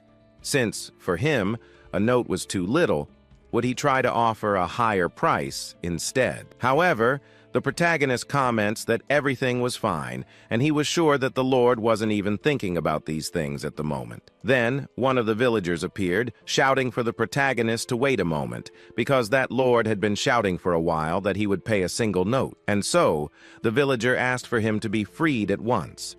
After hearing this, the protagonist says he will go to where the Lord is. And as mentioned before, it was very likely that he was right. The Lord was the type of person who cared more about collecting taxes from people. Once he was tied up and forced to endure even a bit of the suffering that the villagers lived through, he would completely give up. Because looking at that guy's face, it was clear that he couldn't even live a little in an uncomfortable place. But for our protagonist, the real fun was just beginning. On the other hand, the goddess only watches and finds him intelligent. Back at the camp, we see the Lord begging for freedom. The protagonist says that he will release him, but he must pay that one note. If he doesn't pay, he won't be freed. The Lord, irritated, says that he is a noble and does not have that coin in his pocket. So he would have to ask his family to send him that coin so that he could be freed. This makes the protagonist quite curious. He is arrogant, and now he wants to be clever. The protagonist even asks if he has any awareness of the situation he has gotten himself into. He has no money in his pocket. So how would he pay for something like this? Without a choice, he would really have to opt for the other option. At the very least, he would have to write a promissory note. Maybe this would work. A promissory note? They ask. The protagonist replies that if he writes a promissory note, he will make an exchange for his release. If that was what he wanted, he should have said so from the beginning. So, he will do it. The protagonist, with a face that doesn't understand a thing, is simply pleased. Then, he turns to Odon and asks if he has any paper. Odon responds that he does, but he needs a pen. So the protagonist asks if he has a pen to at least lend him. Odon refuses to lend it. So the protagonist turns to Dean and comments that he would need to buy one. But then, Dean reveals that it wouldn't be very useful, since it would take 6 days to reach the city, buy one, and return. So, they have no choice. They would have to be doing that. Our protagonist asks them to wait at least a week. When he returns, he will have his freedom. As he leaves, he asks them to wait a little while. After a long time, he ends up handing the pen to him, but for that, he also gives him a pocket knife. However, Odon wonders why he would give him that. Our protagonist responds that there is no need to worry. He does not have enough strength to fight against him. He also asks Odon to go to the city and spread the word that their lord, the Lord, cannot pay a ransom with a single bill. After some time, he releases that lord. Then he asks him to take a piece of paper and sign that agreement. Only with the signed agreement would he be able to leave this territory. At that moment, he takes the knife, alarming everyone a little. However, he only wanted to free his guards. Everyone, not understanding, simply agrees with it, especially since the Lord does not even have the chance to cut his finger to use his blood as ink to sign the contract. So, he needed one of his guards. Thus, he released one of the guards, cutting a bit of his finger and using the guard's blood as ink to sign the contract. Only after signing the contract does he take it and hand it to the elder. However, he asks that at least the protagonist verify twice to ensure that the contract is correct. Our protagonist tells him not to worry. If he is lying, they will spread throughout the entire city that his lord does not even have enough money to pay a ransom with a single bill. In the end, he releases the man who flees in his carriage. However, he promises that he will return for revenge. The protagonist, understanding something else, says that he can come back here again. Who knows? Maybe next time he can arrange an even cheaper ransom. Suddenly, the elder appears from behind and starts wondering if this promissory note is really enough. Looking at the paper, he realizes that this note is promising and will work as a barrier for this village. He even wonders if that man will attack them. But the protagonist tells him not to worry. The man is too concerned with his public image. Now, imagine someone like him being exposed to the world as someone who couldn't pay a cent for a ransom. How would people react? As a result, maybe even other lords, or even his own lord, would despise him. If it is not true, they can simply show this written paper. That alone would be enough to prove everything they need. A note, a bill that was worth almost nothing, could, in the future, become something much greater. This thought makes all the villagers happy with the protagonist. In the end, everyone salutes him. But now, they need to focus on something else. Raising money to finally gain independence. After some time, we see the protagonist walking through the forest. While walking through the forest, he realizes that his hair has grown quite a bit in this short period of time. Because of this, he needs to cut it. Suddenly, a goddess appears beside him, commenting that humans are quite inconvenient. Since she is a goddess, she does not need to worry about such things. She can grow or shorten her hair whenever she wants. She also mentions that when men reach their 30s, they often face baldness. However, since she does not like to see the protagonist in that situation, she blesses him with a new ability, one that will prevent him from ever going bald. Upon hearing this, he turns his head as fast as he can and simply thanks her for her kindness. While wasting time talking, the protagonist senses the presence of a monster. He turns and sees that it is one of those spiders.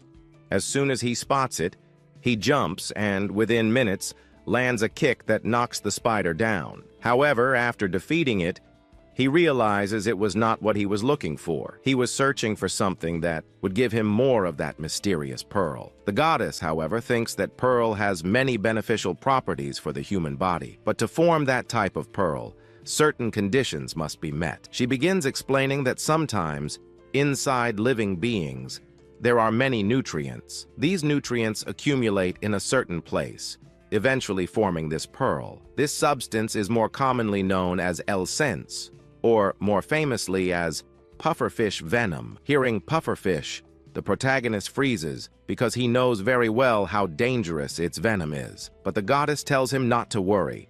This venom is not harmful to humans. One of the reasons the protagonist has developed high poison resistance is because he has eaten many of those pearls. After talking for a while, the protagonist continues walking. Eventually, he encounters another of those spiders. With his skill, he manages to take it down. Then, he starts searching for the pearl.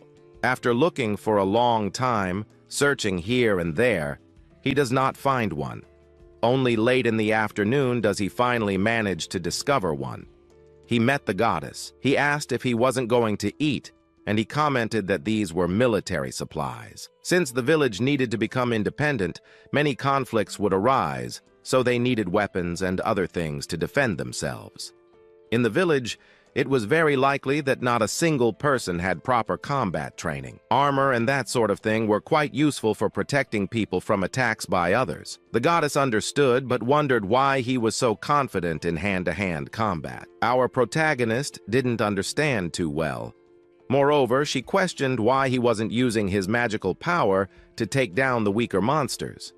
To demonstrate, or perhaps to explain why he wasn't using his magic, he formed a sphere of energy in his hand, and then fired it into the forest, managing to destroy a large portion of it. The blast shot up into the sky, and only then did he reveal the reason to her. She understood that he couldn't control his own power. Humans really were difficult. Curious, he asked if the goddess could control her powers, since he had doubted her. A little, she wanted to demonstrate how to properly control power. Using her magic, she directed it toward the guy's chest. He immediately asked her not to use her power on people. Hearing that, she simply laughed. Then, the protagonist asked her not to waste her energy on useless things. However, another spider appeared in front of them, which irritated him. He wondered why there were so many spiders. The goddess replied that he had destroyed the spider's nest. He understood then. Now, our protagonist wanted to try using his magical energy. To do that, he needed to imagine a faucet, as if he were turning off a water tap. When he said that, the goddess commented that it made a lot of sense, that it was just like that. But for this to work, he needed to slow down the spider a bit since it was eager to attack him. The protagonist tried to focus, and once he did, he finally achieved what he wanted. Energy surged from the palm of his hand. After a moment, he fired it in the spider's direction, hitting it completely. With a single strike, our protagonist managed to blow its shell apart.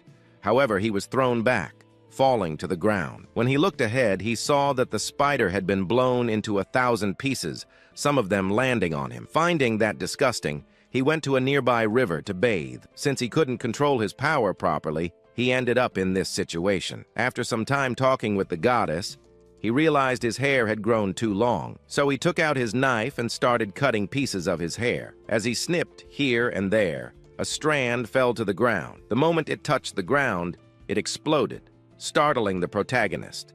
He looked back, and the goddess began explaining some things. His hair, when cut, released some kind of energy. She should have told him that earlier. She continued explaining that his hair had a certain biological concentration mixed into it since, in the end, the protagonist was an irregular in this world. After thinking about it, he came up with an idea to deal with the monsters more easily.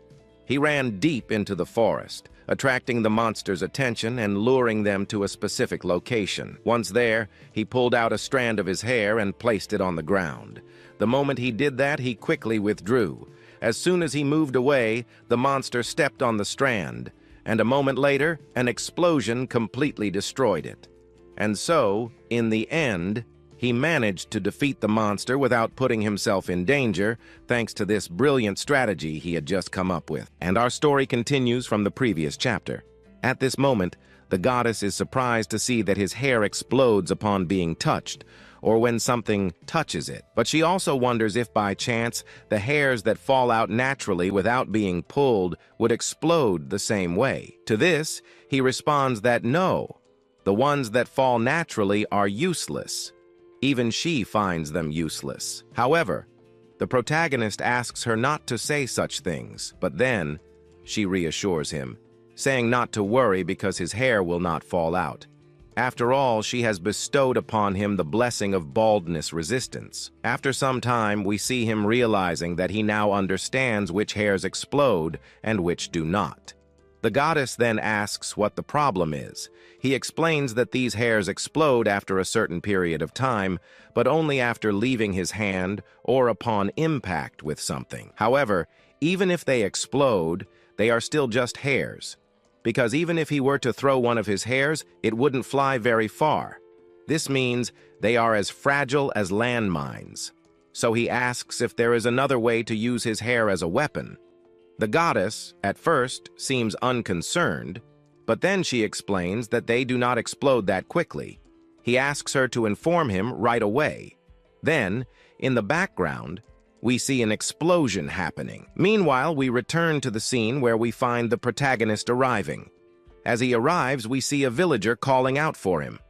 They ask him to come over, and when he does, he sees a crowd of people. Seeing all those people, he realizes that everyone looks happy. They then notice that the weapons they had ordered earlier have just arrived. On the ground, we see various weapons available for them to use for their defense.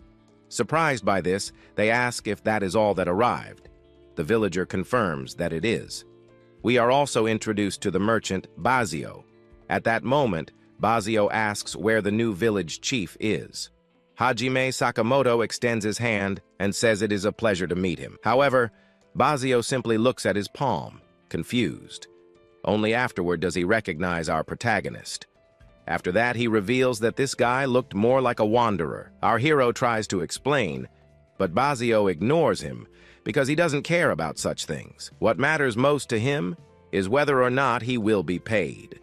Everything was going well with the trade. On the other hand, the protagonist says he is fine with everything since all the requested weapons are there. But upon taking a closer look at the weapons, he notices that their quality is somewhat lower than expected. The villager is surprised by this.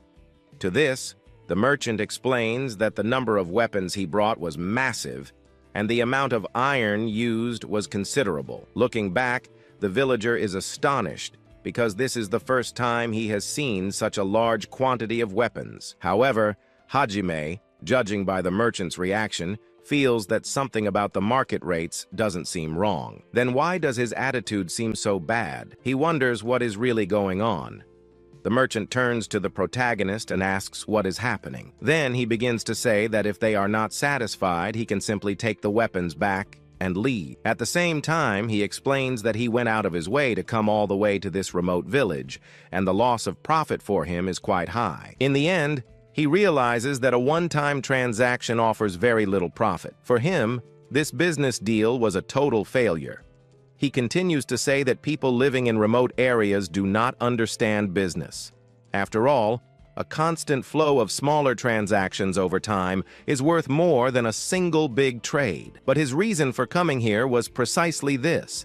He continues to think that, after all the expenses for traveling, fighting monsters, and labor costs, it was extremely costly. The villagers ask if it was really worth it. For them, there is no issue at all since he can come whenever he wants. Plus, what he offered was a unique opportunity to buy high-quality resources exclusively from him. Our protagonist starts thinking. After pondering for a while, we see him turn to the villager and ask if they know other merchants.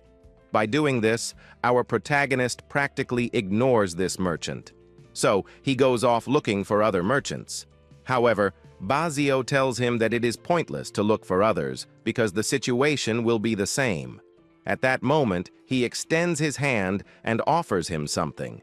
It is a set of rare pearls, leaving this guy completely speechless. And after that, he says that this is today's part. The villager extends his hand, but the merchant ends up opening his mouth and asks, "Today's part?" We see our protagonist commenting that it was meant to be used as a guarantee for supplies or food, since in case he had to prepare for a war, they would have food, weapons, and everything necessary for their supply. At this moment, Aeon turns to the other side, but he asks them not to worry. He is holding these pearls, and if he loses them, it's not a problem because he could collect as many of these valuable pearls as he wanted. This again leaves the merchant completely speechless, but after being stunned. After that, with the true face of a merchant, he closes his hand. Only then does he start talking, saying that if it's food he is looking for, he doesn't need to worry because he is a merchant who sells that too. But once again, our protagonist wonders, even though he is someone who lives in the depths of misery, if he would sell to him. For that, the merchant says that he doesn't need to worry about such a thing. Again, upon hearing this, our protagonist approaches him. Only now that he has gotten closer, does he say that, at first, he didn't think of them as a weak village. How could they be offering such valuable pearls to him? So at the beginning, he underestimated them. But setting that aside, our protagonist asks how much he wants to negotiate in this transaction. Of course, he basically needs to receive a competitive budget from other merchants as well, since that is the main business of traders. For this, he turns to the villager and asks if he happens to know another vendor. The villager replies that he knows a guy named Kimon. Before he could finish speaking, our protagonist asks him to call this guy since he wants to talk to him. After saying he was going to call the new merchant, we see him summoning him for our protagonist. Our hero approaches him, and as soon as he does, he asks him to give an estimate of how much he would be spending. But it seems that the man remains silent. That means he doesn't want anything. But judging from his reaction, even without an estimate, he and his group wouldn't be in trouble, leaving the villager completely shaken. He even looks sad. And so, later in the afternoon, he ends up withdrawing with his carriage. From the background, our protagonist thanks him for the weapons. Now that he has left, the goddess is surprised to see that our protagonist refuted that merchant quite a bit. But in any case, the merchant who has now left was quite surprised by our protagonist's life. However, even if he underestimates his remote village, our protagonist has plenty of resources to prove people like that merchant wrong. Yet, for him, there was no need to show off. The goddess noticed that, in that dispute to see who had more financial power, that merchant ended up losing. After all, he lost our protagonist as a great client. But the fight for independence was approaching, and in that life, at that moment, there were many happy people, while others were preparing to fight, and some were just waiting for their end. He also couldn't just trust people like those merchants over there. But our scene cuts to another location. Another day, we see our protagonist approaching an abandoned house, and as he gets closer, he wonders if this is the chief's house. Looking at the side of the house, he thinks it might be, so he ends up kind of entering inside. He even thinks that he shouldn't be an intruder, But as soon as he steps in, he is in for a big surprise. Inside, it looks like a ritual is taking place. At this moment, the goddess behind him starts mocking him. However, our protagonist realizes that he will have to live in this house filled with these summoning things. At the same time, he cannot back down because the villagers asked him to be their leader. But now that he is here, he needs to remodel this house, removing some things that won't be of much use to him. As he talks about this, he grabs the items inside the house and starts throwing them out the window. At the same time, the goddess asks if she could help our protagonist, which surprises him a lot. But she reveals that the reason is that she will also be living in this house for a long time. After talking for a bit, our protagonist thanks her for her help. But the goddess, who was just observing, suddenly snaps her fingers. At that moment, when she snaps them, an old TV appears, and from the ceiling, a light shines down, remodeling everything and transforming a room that previously had no technology into a fully technological one. Looking at the room, our hero is quite surprised. But he also wonders why there is a TV here. The goddess says that to remodel this room, she needed to take a look at the protagonist only managed to reach this point this way. However, our protagonist, in the end, only gets it right. But the goddess of jumping ends up saying that the TV ends up working in the end, which surprises him even more. For this, he snaps his fingers back there, and she ends up showing him what she wanted. Then, Vin, stunned, ends up turning it on only to later show our protagonist. At first, he thought something from a program would appear, but in the end, it was he who appeared there. However, the goddess says that, at the moment, it is more interesting and fun to watch our protagonist. But still dissatisfied with what just appeared on the TV, she snaps her fingers again, and there appears our hero, except now a bit squared. Ignoring all that was happening, he lies on the floor and notices that the tatami on the ground was perfect. He never thought he would find a perfect tatami in another world, one like in a Japanese kitchen. But except for the TV that was there, all the items around seemed somewhat ordinary to her. But now that he stopped to think, he might be reconstructing these houses in other locations. After all, in this world, the same materials exist as in his own. However, he must leave this as a priority for later, as now he needs to deal with the new merchant. At the moment, he needs to prepare everything so that the kimono can arrive here. But for now, he should focus on the most crucial points.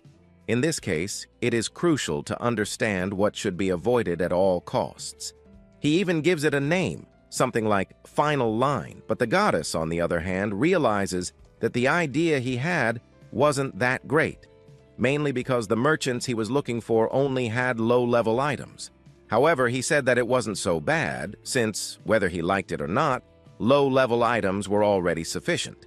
But for that, he would first need to take those weapons and test them on the monsters around to at least check their resistance. The worst case, though, was if everything went wrong, they might cancel the deal they had in the middle of the process. On the other hand, she just thinks that he was trying to become a slave to a corporation again. But then, he begins to explain something to her. A classic black company tactic. They advertise an annual income of 1 million yen, or even a monthly income of 500,000 yen. But all that money, once you join the company, ends up turning into some commissions, or just a few specific people end up earning that much money. And then, after they attract you, it becomes almost impossible to leave on your own. So, it's difficult, and it would be a huge problem to be cut off after being drawn in. So he begins explaining that if they started an agreement now, but, in the end, decided to cut ties and suddenly increase the terms in the middle of a war, they would have a huge problem. Therefore, it was almost mandatory to maintain a stable and long-lasting contract. While thinking about strategies, someone appears at the door. That person called out to R. But the moment he opens the door and sees everything inside, he is completely surprised. He simply says that he ended up renovating and transforming the place into a more habitable space. He understands that, but at this moment, our protagonist has a doubt. So he asks the villager if, by any chance, the former lord and the leader of this village had a contract with someone else. Then he asks if there's any way to tell what kind of magical contract was made.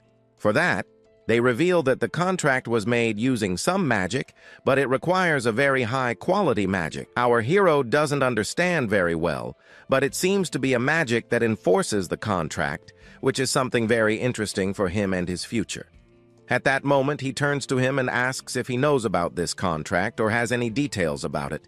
But the villager ends up saying no, as the one who did all that was the chief. But then they ask, where could that contract have been left behind? Aldeon ends up revealing that the chief didn't have a specific place to store important things. That means the contract he previously made might be hidden somewhere in this room. While thinking about where it could be, he looks at the goddess. She then stares back at our protagonist and realizes that he wanted her to reverse everything. After that, she ends up reversing it. Now that everything has been reversed, Sir Damin asks him what the previous village chief held in such high regard. In response, he reveals that it was a strange skull.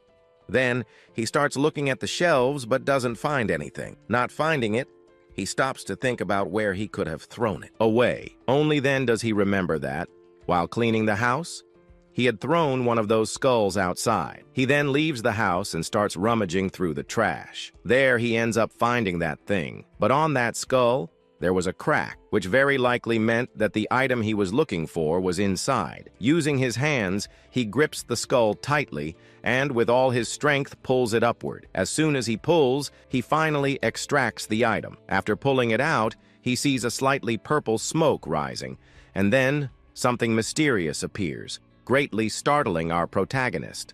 At that moment, he wonders what that thing was. The entity swiftly flies in his direction, but before it can grab him, he forces one of his high destruction spells into the palm of his hand. As soon as it forms, that thing flies toward the energy that has just appeared. The impact sends the monster soaring into the sky, being hurled in an unknown direction. The entire village witnesses this, and purely by reflex, our protagonist does something he shouldn't have, leaving Aldeon completely speechless. In the end, all that remains is the trail of destruction left by his power. His power was quite potent because, looking to the side, Aldeon ends up calling out to our protagonist. The reason? Our hero had accidentally hit part of the merchant's cart. Only after seeing all of this does he remember the real reason Aldeon had entered his house in the first place. But now that Kimon has just arrived, he approaches and asks if he is okay. He simply replies that he is fine. As they continue talking, we then see the merchant approaching our protagonist. As he comes closer, he introduces himself. His name is Kimon Seon. With the merchant's arrival, our protagonist can finally move forward with his mission. The moment the merchant introduces himself, our protagonist follows suit, introducing himself as Hajime. Now that they are here, he invites Hajime to a quieter place to discuss their plans. He then turns to Daeon and asks if there is a calmer area for this. Daeon then says that the potato field is the quietest place where someone can stay. Besides, today was not a harvest day, so they could stay there peacefully. As they reach the spot, we see our protagonist thanking him for his presence. However, he asks not to be thanked too much since this is his first time acting as a negotiator. Moreover, he comments that this place might not be the most suitable for discussion. But Hajime tells him not to worry, as there was no one around to overhear them here. Besides, it was impossible to eavesdrop. After all, in his previous world, he had picked up some tips that important figures often held crucial discussions on golf courses. If they went somewhere enclosed, they would most likely be overheard, or even have spies lurking nearby. That was simply out of the question. But on a golf course, the chance of having people around was practically zero. Hearing this, he is surprised, as he had never thought of holding such a meeting in an open field. Ignoring all that, the merchant comments that our protagonist ended up defeating a rather powerful beast in his territory. He wasn't just strong, but also very cunning. Additionally, he wonders what exactly a terrestrial beast meant. It was likely that he didn't know, but it referred to the monsters that people in this territory called by that name. However, Since our protagonist was also unfamiliar with such terms, he simply assumes that the merchant is talking about that giant monster that had swallowed him. The merchant confirms this. Terrestrial beast is not an official term, but it comes from the fact that their massive size makes them resemble the Earth itself. They are a type of environmental monster, similar in concept. Since hunting a monster like that is extremely dangerous, most people avoid taking such a risk. Thus, in 100% of the cases, the lords of these territories end up abandoning the idea of fighting such monsters. It is highly likely that the previous lord of this village made the same decision. Since he became a sacrifice, he understands very well what that means. The villagers here are very fortunate to be free from that terrestrial beast. But looking closely at him now, it seems impossible for a village of this size to be secure. So the merchant asks how Hajime managed such an incredible feat of slaying that monster. Hajime avoids answering. He also dodges the question because at this moment he wants to focus more on his trade. Our hero is buying some good items from him. Additionally, he heard that our protagonist would be paying him with those magical spheres. Quite rare in the world, and for that, he ends up saying yes. Moreover, he has an ability that allows him to find this type of sphere, which leaves our merchant completely surprised. After all, an ability like this is extremely rare. Additionally, if he manages to maintain the quality of the resources he provides to the merchant will, in turn, provide him with top-quality resources as well. But in the end, it seems that he only wanted gold.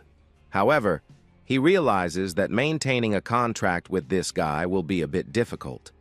He even mentions that as things stand now, keeping a contract with our protagonist would be too risky. Furthermore, he knows that this village intends to gain its independence from the Lord. If he succeeds, that would be good, but he begins asking our protagonist what? His plans are to achieve independence. After all, at the beginning, he will need his own strength to defend and protect the village. That was quite understandable and at times could even seem harsh.